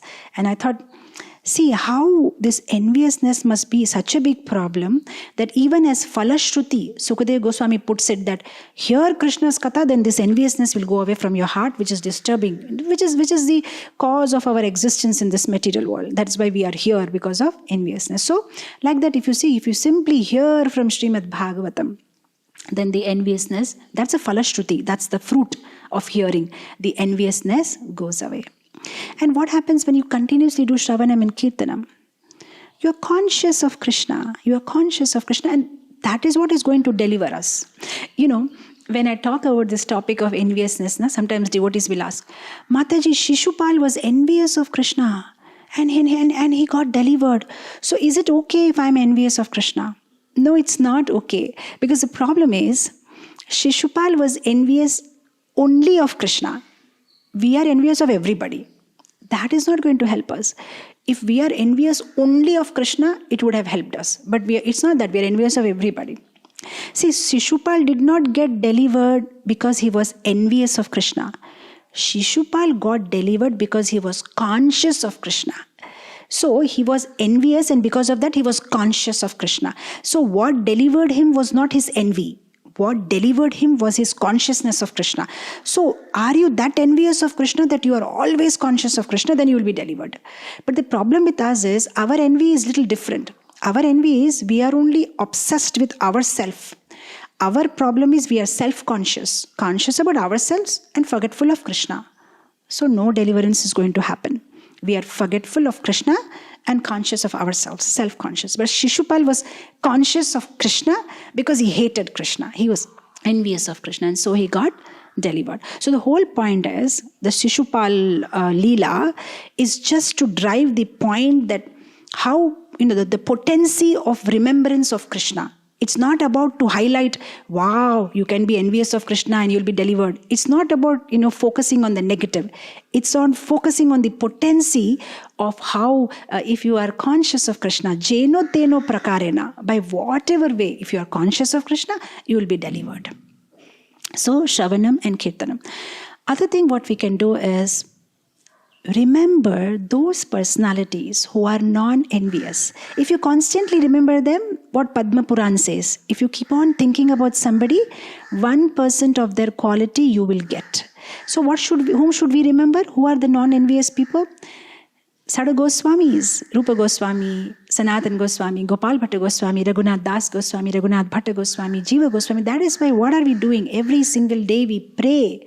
Vande Rupa Sanatana. Why we are praying every single day? When we remember them, when we pray our obeisances to them, then we'll slowly get qualities like them. So remember the personalities who are non-envious. And then one another point, and with this will be culminating today's class, is when we think everybody is part and parcel of Krishna, then we'll not feel envious. Today we feel envious because we think he is different, I am different. But if you think everybody is part and parcel of Krishna, then you will not feel envious. See, when you put a monkey in front of a mirror, you know what the monkey will do? The monkey will start hitting the mirror because the monkey will think, he'll not understand that it is his reflection. The monkey will think, oh, this is some other monkey, he's trying to attack me, so he will start breaking the mirror.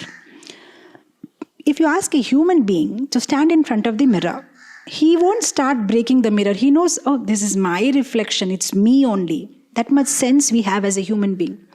Similarly, when we see our other God brothers, God sisters, other people around us in the world, we should think, oh, I'm also part of Krishna, and they're also part of Krishna. So we are all part of Krishna. So we are all same. So then you won't feel envy. You won't feel envy. Because I've spoken on length on this topic in a seminar that I gave to Central New Jersey devotees. So I don't want to go on and on because this is one of my favorite topics, and I wouldn't even realize time and I'll go on and on. But you want to hear more about it, you can it's called How Can You Become Favorite Devotee of Krishna? I think I gave them 3 parts seminar, and I am still due to give another more seminar, another more part of this series that I'm giving. How do you become favorite devotee of Krishna for Central New Jersey devotees? And there I've spoken on length about this, how to be non-envious. So I was just telling them that if you become mother of everybody, then you will become non-envious. Because a mother, just like a mother is not envious of their child. As a mother, if you think everybody is my family, then you won't be envious of anybody. So I was telling them that if there is an affair between a boy and a girl, okay, they keep meeting secretly, that's all right. But the day the boy and girl decide to get married, then they need to accept each other's family as they are. Maybe they may be having a mother who is handicapped, or a sister who is unmarried, or a brother who is mentally retarded, or there may be so many things. But they have to accept each other if they love each other. So similarly, you have an affair with Krishna, okay. But if you want to get married to Krishna, Then you have to accept Krishna's family. And in Krishna's family, there are all kinds of Vaishnava. There may be an irate Vaishnava, there may be a humble Vaishnava, there may be a sweet Vaishnava, there may be an angry Vaishnava. But if you want to marry Krishna, then you understand that I love Krishna and they're all part of Krishna's family. So I have to learn to love them. I have to learn to live with them. And if you have that attitude in your heart, then you can love everybody. You can become Sama. Other day I heard a very interesting point by His Holiness Mahanidhi Swami. He was saying that one way of getting over this enviousness is, he said, learn to share your opulence. Whatever opulence you have, he said, share it with everybody. Then also your enviousness will go down. If you think, I have everything, he doesn't have, no, you should share it. And he was giving very sweet example. He said, I've seen that in Indian culture. He said in the West, if you're traveling, let's say somebody just takes out a pack of burger, he'll simply eat. But in India, he said, I'm seeing this culture even in the train, when they just take out some food or some cookies, the instant culture is they will share it with everybody, even they're unknown people. You don't even know them, you will say, you want some, you share it, So he was saying like that, if we develop this culture of sharing, whatever we have, we share it with others, that will also make us non-envious. And the last point is the ultimate solution. The ultimate solution which can make us non-envious is chanting of Hare Krishna Mahamantra. When we chant Hare Krishna, when we chant Krishna's holy name, then we can become non-envious. Now, how is that? See, if you have heard this Kaliya Leela, we know how the Krishna danced on the hood of Kaliya's snake. And then what happened? All the poison came out from Kaliya's mouth. Similarly, our tongue is like a snake, Kaliya. And what we want is Krishna should come and dance on it. So Krishna is not going to, come in physical form, in the form of his holy name. When we chant Hare Krishna, Krishna Krishna, Hare Hare, Hare Rama, Rama Rama, Hare Hare, then Krishna is dancing on our Kaliya-like tongue. And when Krishna dances, what will happen? The poison of envy will come out, will vomit it out. So we have to sincerely pray to Krishna, chant and pray to Krishna, oh my dear Lord, please dance on my tongue, remove this poison of envy, please give me shelter, please make me a good devotee, please make me the way you want me to, please help me to fight over this anarthas and sincerely love you, worship you, serve you with a pure heart. So with this, I'll end it here. Sorry for a very, very long session. But the topic is like that. I wouldn't be able to do justice to that, if I would have make it brief. So with this, I pray to Lord Shri Radha Damodar and Jagannath Baladev Subhadra Maharani, all of us, you, me, and everybody out there, that he blesses all of us, and someday we can remove this anarthas from our heart and serve him pure-heartedly as he wants us to. Thank you so much. Hare Krishna. Srila Prabhupada ki jai. Hare Krishna. I'm sure Mataji, everybody was great. We hope that Mataji continues. What is the difference between envious and jealousy? Envy, in envy there is enmity for the person. In jealousy there may not be enmity. Yeah.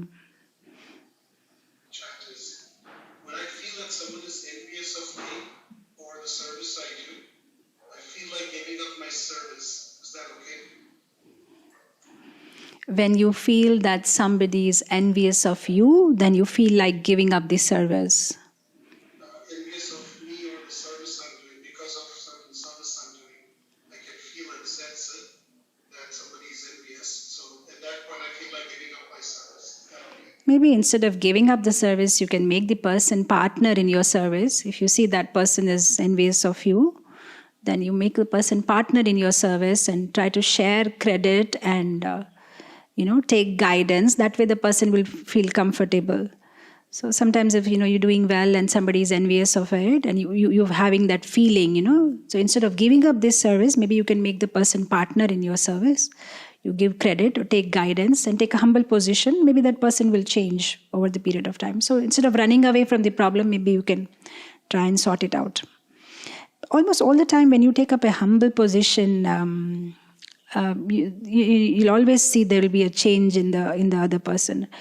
Sometimes the enviousness arises maybe out of our body language also, but instead of running away, if we can try and bring change in ourselves, which will...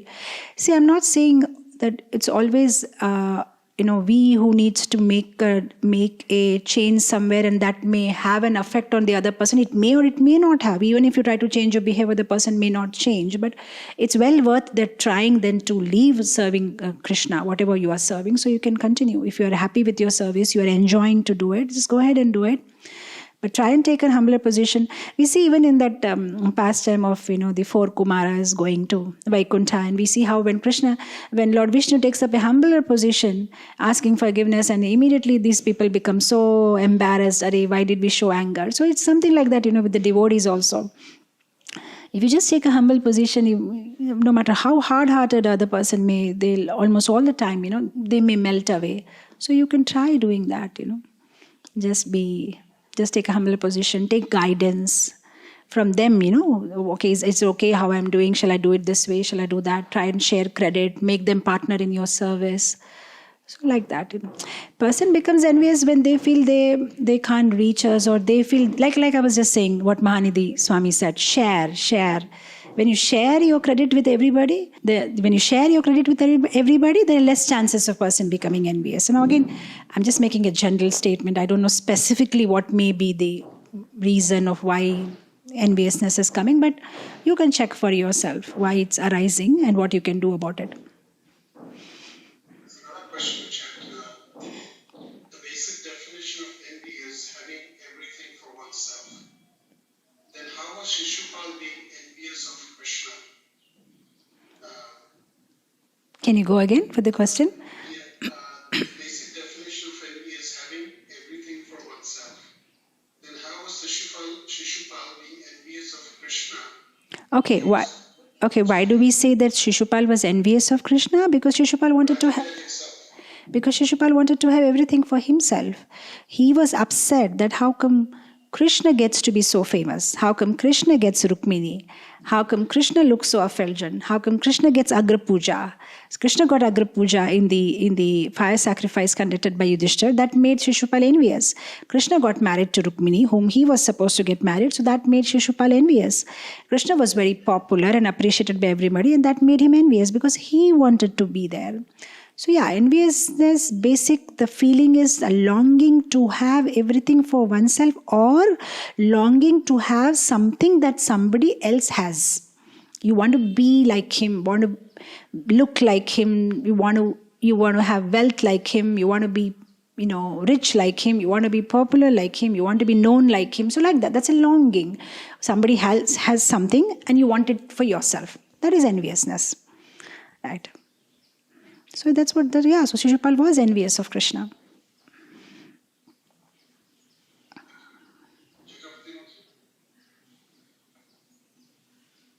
Hare Krishna, Mataji. Jai Srila Prabhupada. Very nice, wonderful, Mataji. I want to hear more. Thank you, Mataji. Apart from that, I will try my best to apply all these things. At least, as you said, at least one quality, if I get. Thank you so much, Mataji. Mataji, I have a question, Mataji. Sometimes it happens like we feel like I can explain. If devotees say I am better, I can do better. So how should we react? When somebody says, I am better, how should we react? Yeah, I can do better. Great. If somebody says they can do better, then we can humbly hear from them how they can do it better, and we learn from them. no harm in lending our ears and listening. How I'm sure everybody has some way of doing it. Even if we think in our heart that maybe we are doing the best, there always we can learn something from others. And if somebody comes out there right and tells you, look, I can do better, so that's great opportunity actually. And yes, you can learn. Just take an humble position and you learn from them. See, it's like this. If the person is actually capable and he or she is going to teach you something which you don't know, great. And let's say if that's not the case, and you know that they don't know, and you know in the heart of your heart that, oh, they're just saying, but it's not. But even still, if you give them the chance, and if that's making them happy, then that should make you happy too. Because just now I told you that we need to become mothers. If we become mother, then the whole world we can see with a different perspective. See, let's say your daughter or your son comes and tells you, Mama, you made this curry today, but I think I can make it better. And I'm sure you'll not feel bad about it. You laugh it off. Okay, great. You can do better. Acha? Okay, fine. You do it because oh, come on. Little children, they'll say something. So like that, if they're genuinely better than you, great. You got somebody to help you and do better. If they're not, and you know that, so that's all right. You just take it like okay, fine, come on, okay, tell me how you do. Okay, tell me how do we do it, and you just listen. Just like we deal with little kids. And you just humbly look at them, and then you appreciate. Oh yeah, that was nice. See, that way you're making a day, right? You're making somebody's day. So why not take that opportunity? If your smile and appreciation is going to make somebody happy, then just do it. Yeah, great, Mataji, you did good job. But that was nice. You just say that, and they'll feel happy. So if you can learn it. Even if it's not helping you, if it's making them smile, do it. Yeah.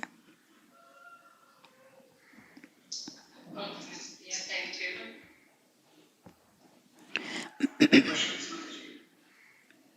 There's still questions are there? Yeah, they're just coming in like... How many more? Four questions. Okay. I can answer like this in a line, then it's okay. Another 4 questions we can take. Yeah. Okay. In your experience, what is the best way to correct if correction is needed?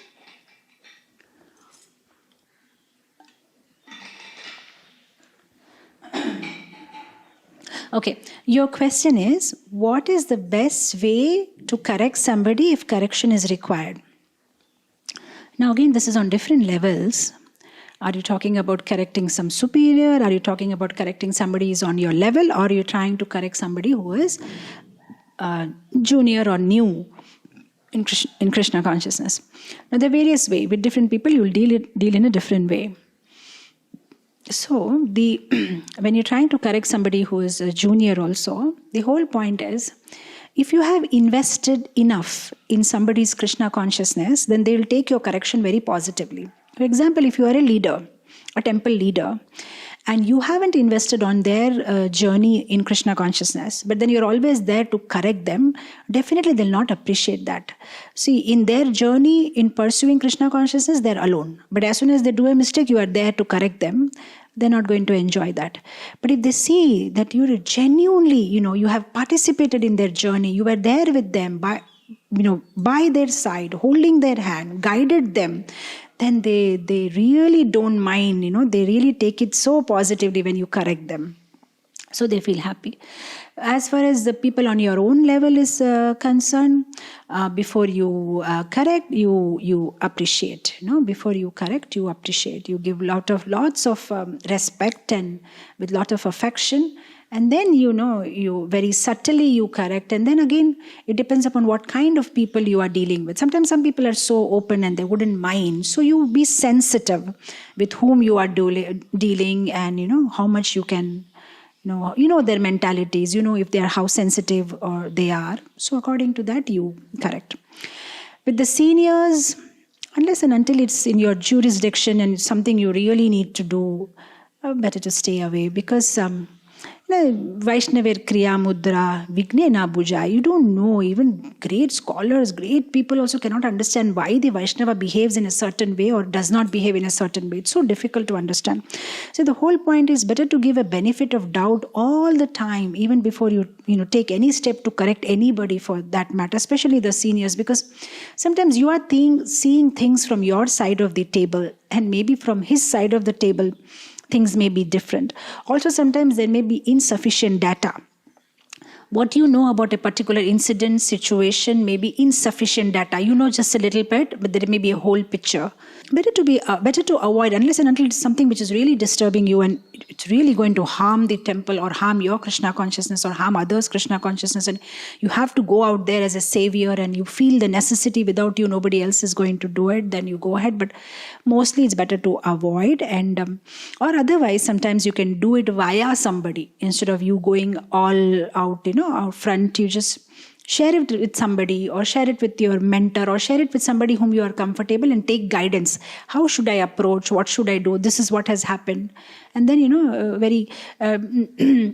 don't do it like, on a war footing, pause, think and do it. For that matter, anything in our life, when we press a pause button, and everything we do, our reaction, responses is after the pause button, we do it better. When we simply act to our impulse immediately, something, I felt like that, let me go and tell him. You'll almost end up doing something wrong. Even like, you're writing a mail to somebody, you're sending some correction to somebody. Write it and sleep over it, wait for 24 hours if it's not urgent, and then again read it. Because sometimes, the modes of nature act on us. Sometimes we are in sattvic mode, sometimes in rajasic, sometimes in tamasic, and we just act according to those modes. So we should be careful, what mode we are, how we will react, so we can pause and even if you want to correct, why, just repeat the script, is it okay what I'm doing? Is it correct? Is it required? Think 10 times, take guidance from others, and then go about it. Because we have to be so careful about this Vaishnava aparadha. It'll put us in trouble. So better to be slow about it. Krishna is there, Goloka Vrindavan is there, everything is happening. Nothing is, there's not going to be any big calamity if you don't change or correct that person. Take your own time and do it carefully. So respectfully, always do it.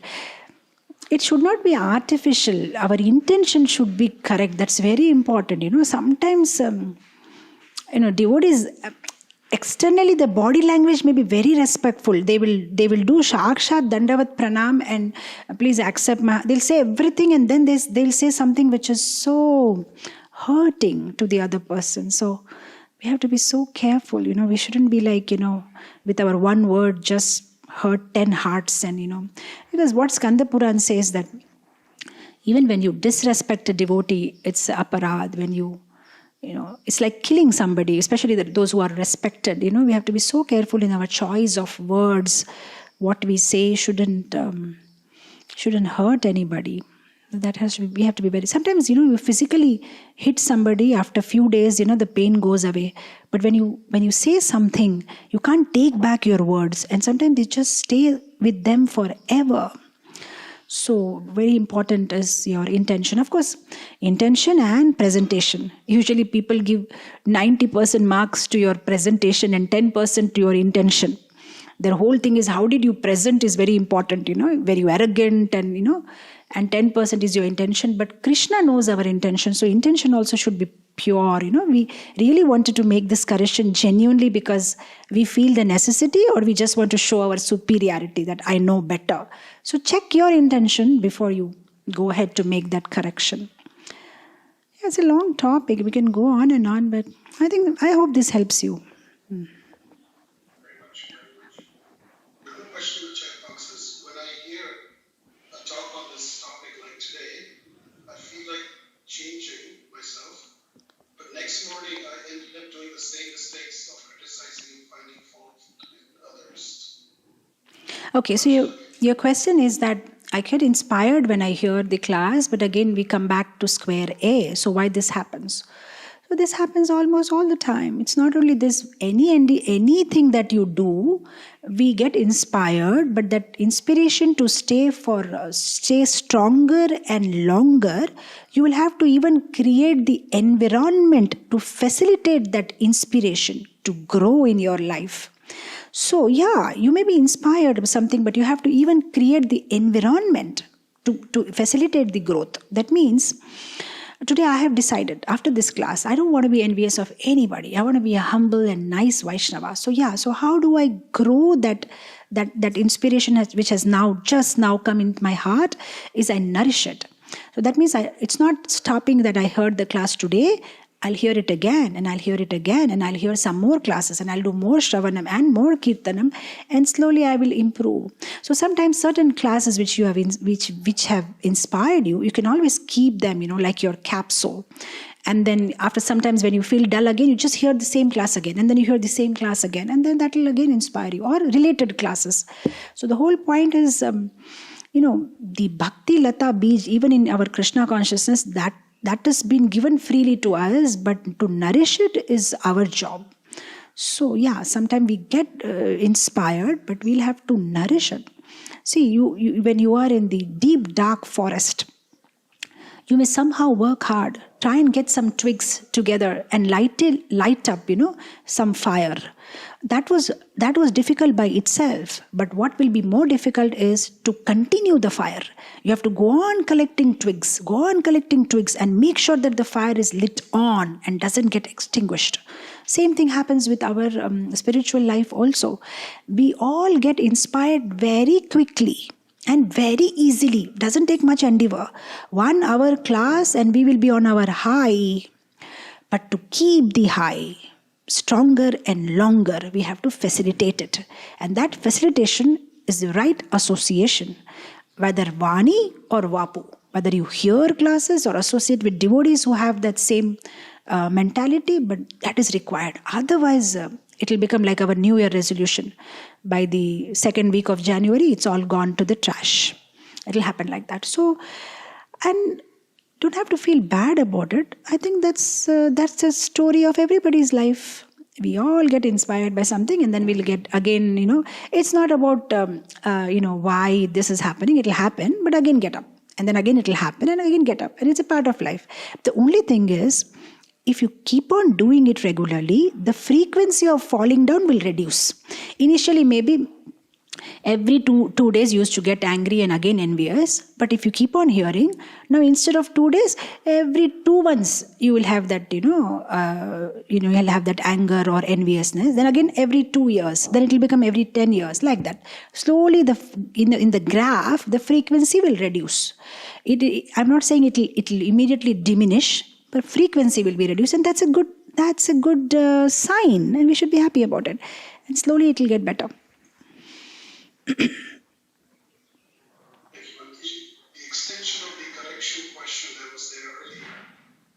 Someone's asking that if I have to correct my husband or a senior member of the family, what is the right way to do that? Because these are my superiors, especially in the family. Okay, so you're saying that if you have to correct your husband or correct your senior family members, how do you go about it? Yeah, so it's the same answer. Just take an humble position, and before correcting, make sure you have done your job properly. You have served them enough, before you try and give them correction. We need to check ourselves before we do that, before we try to correct somebody. There may be so many things that we are going wrong, See, sometimes I make the children do this exercise, in my school. I just tell them that sit and write down all the good qualities that you want to see in your best friend. And you should see the enthusiasm with which they will write, they'll go on writing. He should be honest, and he should keep all my secrets, and he should be friendly, and they'll write and they'll be so happy, and they'll run to me. I'm done. And you'll see there'll be 15, 20, qualities they want to see in their best friend. And then I tell them, okay, now check if you have these qualities in yourself. That is the time they'll be like, oh, in myself. So we don't have those qualities in ourselves, and we almost all the time want to see that qualities in others. So like this, we should be very careful when we are trying to correct others. Like, do I have these problems? First, we check ourselves before. It's like we help ourselves before trying to help others. We put our oxygen mask before trying to put mask on others. It's what they train us in the plane. So like that, and if you really think that, you're doing okay and you need to help that person. See, basically correction is for what? You want to help the person. That's the whole intention. So you genuinely feel that you need to help or correct the person, then you serve the person, serve the person, especially because they are elders. You serve them very nicely, and then do it very subtly. Very subtly you should do it. And they should not feel offended. It's very important. No, unless and until I know a specific, what, I wouldn't be like give you the details, but I can just tell you the principle. Make sure you approach humbly, make sure it's right, make sure your intention is right, and make sure what correction you're giving is actually required. It's not something which you have just imagined, 80% of the time it will be something like that. You don't even know the other side of the story, and you run in to give some correction. So we have to be careful. Before we tread into that, think 100 times, pause, and then go ahead. Two more questions. Okay. Nita, I want to ask you to unmute yourself. Hare Krishna, Mataji. Thank you for your class. Mataji, I have a question. Can we ignore the people who are envious of us? Meaning, like, when I'm trying to serve Krishna, trying to be doing everything on time and with perfection, I see some of the people are envious of their devotion or the service that I'm offering. But, like, is it okay? Mataji, what is your name? No, Srinita. What is that? Srinita. Srinita. Now I have a question. Because it's my personal question. How do you know that somebody is envious of you?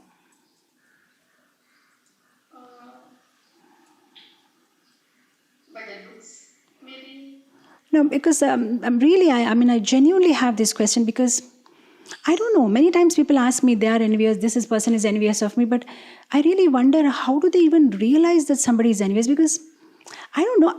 I never came across somebody who is envious of me, and that's why I'm not able to get that experience, because unless you have that experience, you cannot answer the question properly. But in my life, I never had that experience, like how do you understand that this person is envious of you? And this question is in my mind from long time, and I don't know whom to ask, like how do I know this person is envious? Because I didn't find anybody like that, How do you know? Like tell me specifically so that I can help you. Like how do you know that person is envious of you?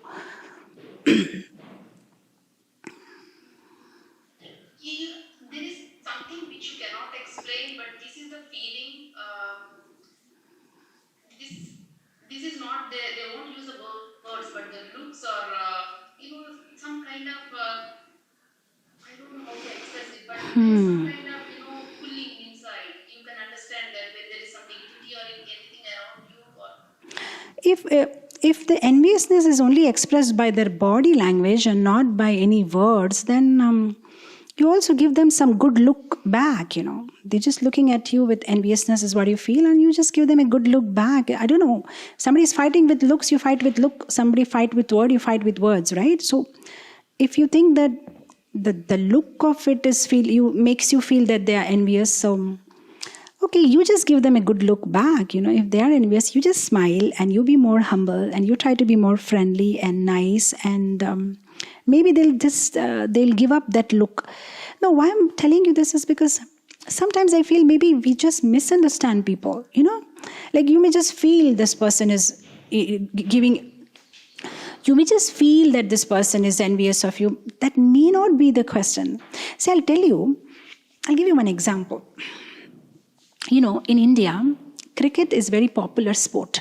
Everybody, they love cricket. And now, of course, there are cell phones and, you can just watch live. But, many years ago, there was this radio, they'll just plug the radio or the Walkman and it's ear plug, and they're hearing the cricket commentary, 4-6 run out, so many overs left, and these youngsters, whether you see them in the bus or you see them in the road, sometimes they're just hearing the cricket commentary and they will start behaving as if they are the bowler, while hearing they will do like this, and somebody is walking, they'll be like, are you trying to hit me or something? But actually they're not trying to hit you.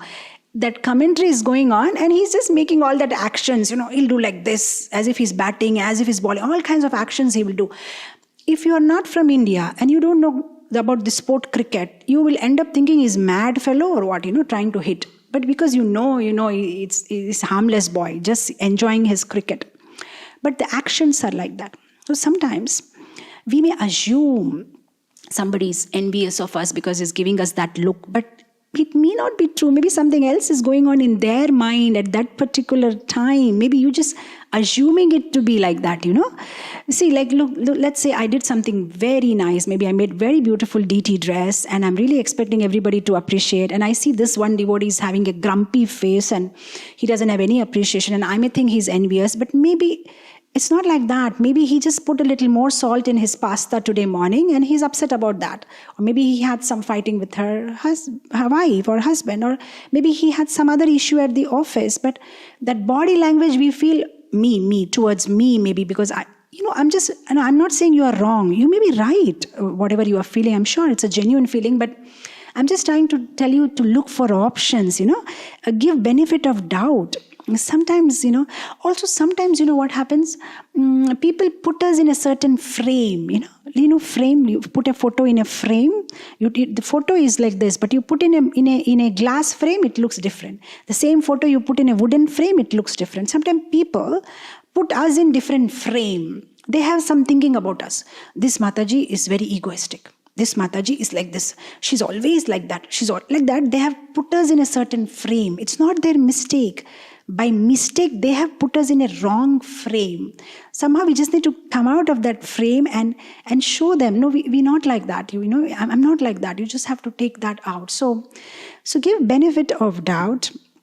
And if you specifically feel that person or Mataji or somebody or whoever is envious, try to be friends. And I think communication is the key. Sometimes we just over-interpret and we give translation and purport to everybody's behavior. We are expert commentators. Somebody looks like this and we have a whole translation with purport, about them and their behavior. So sometimes we just give benefit of doubt, just talk to them and be friendly. And sometimes they are feeling we are not friendly. Maybe they think, oh, she's so egoistic. Sometimes we think, and actually there is nothing between the both. Both are actually nice, but just misunderstanding each other because of lack of communication. So like that, and I can go on, but like certain tips, just communicate, talk to them, give them benefit of doubt, and try to come out of that frame which they have put you in. So like that, I just hope this helps you, Mataji.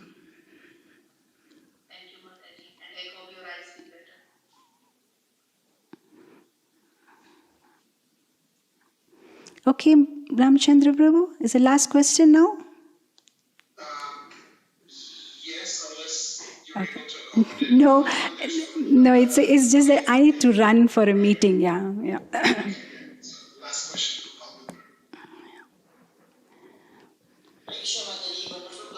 Thank you. I'm not so clear about your question. What I understand is that you said, what if the deities are real? It's not about what if the deities are real. Deities are real. There is no question about they being real or not being real. The whole point is that what I was trying to say is because they don't come out and talk like we talk, like normal people. So we feel very comfortable because the deities are not going to criticize us. Unlike the devotees. Today I don't do my chanting properly, then Radha Damodar doesn't humiliate me in front of everybody and says, oh, no, she has not done her chanting properly. But devotees are very kind, so they will tell, hey, you were drowsing, when when you're doing your japa. So they will correct. So because they correct, We don't like them because they correct. They show you the real picture. They show you the mirror. Hey, look, this is how you look. But with the deities, it's not like that. Krishna is very kind. Whether you chant, you don't chant, he's always there with his smile and flute. And so he has sent his representatives in the form of his devotees to help us to connect to him. But he is very kind. He wouldn't. That is why you see in Srimad Bhagavatam, whether it is Prahlad or Dhruva or Ambarish or just about any devotees, when they saw Lord Mukha Mukhi, face to face, the only thing they ask is, can we get association of devotees perpetually? They never asked the Lord, can I have your association perpetually? They said, we want to have devotee association, because there are chances that even in the presence of the Lord, you may forget Lord. It happens. But in the presence of devotees, you can never forget Lord. Because what happens when you are with devotees? Bodhayante parasparam, kathayantaschu mam nityam. When you are with devotees, you are talking about Krishna, speaking about Krishna, thinking about Krishna, and you'll never forget Krishna. But when you are in front of Krishna, you're never sure. See what happens. You see, you just stand in front of Krishna, you're right in front of the deities in Darshanarti. There are always chances where you will think, okay, my sari is looking, okay, oh, what is her sari? What happened? This is so many things. But when you are hearing katha, nothing you are thinking, you're so engrossed in hearing. So, yeah, devotees association is so powerful. They just take your mind and put it on Krishna's lotus feet. So I didn't mean any offense by saying that, the deities are real. What I'm just trying to say is, because they're not talking and they're not pointing us out our mistakes, we are very comfortable. But if they start pointing out, imagine, you just go in Guru Puja and you're putting flower on Prabhupada, and Prabhupada actually starts speaking to you and tell you, this is what you did and that's what you did. Then we have to, that's a real test. We'll understand how comfortable we are. But that's a human psychology. We don't like corrections. We don't want people to correct. We just want, that's another test. We just feel we are doing great and we are always, all the time correct. And we want to correct others, that was one thing. And I didn't understand your first question. What was that? No, just right.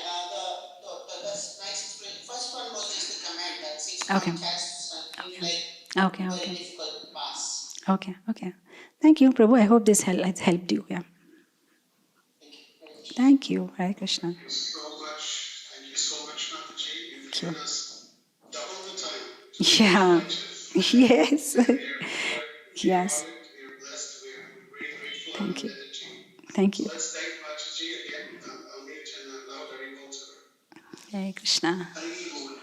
सब कृष्णा कृष्णा कृष्णा लगे सब कृष्णा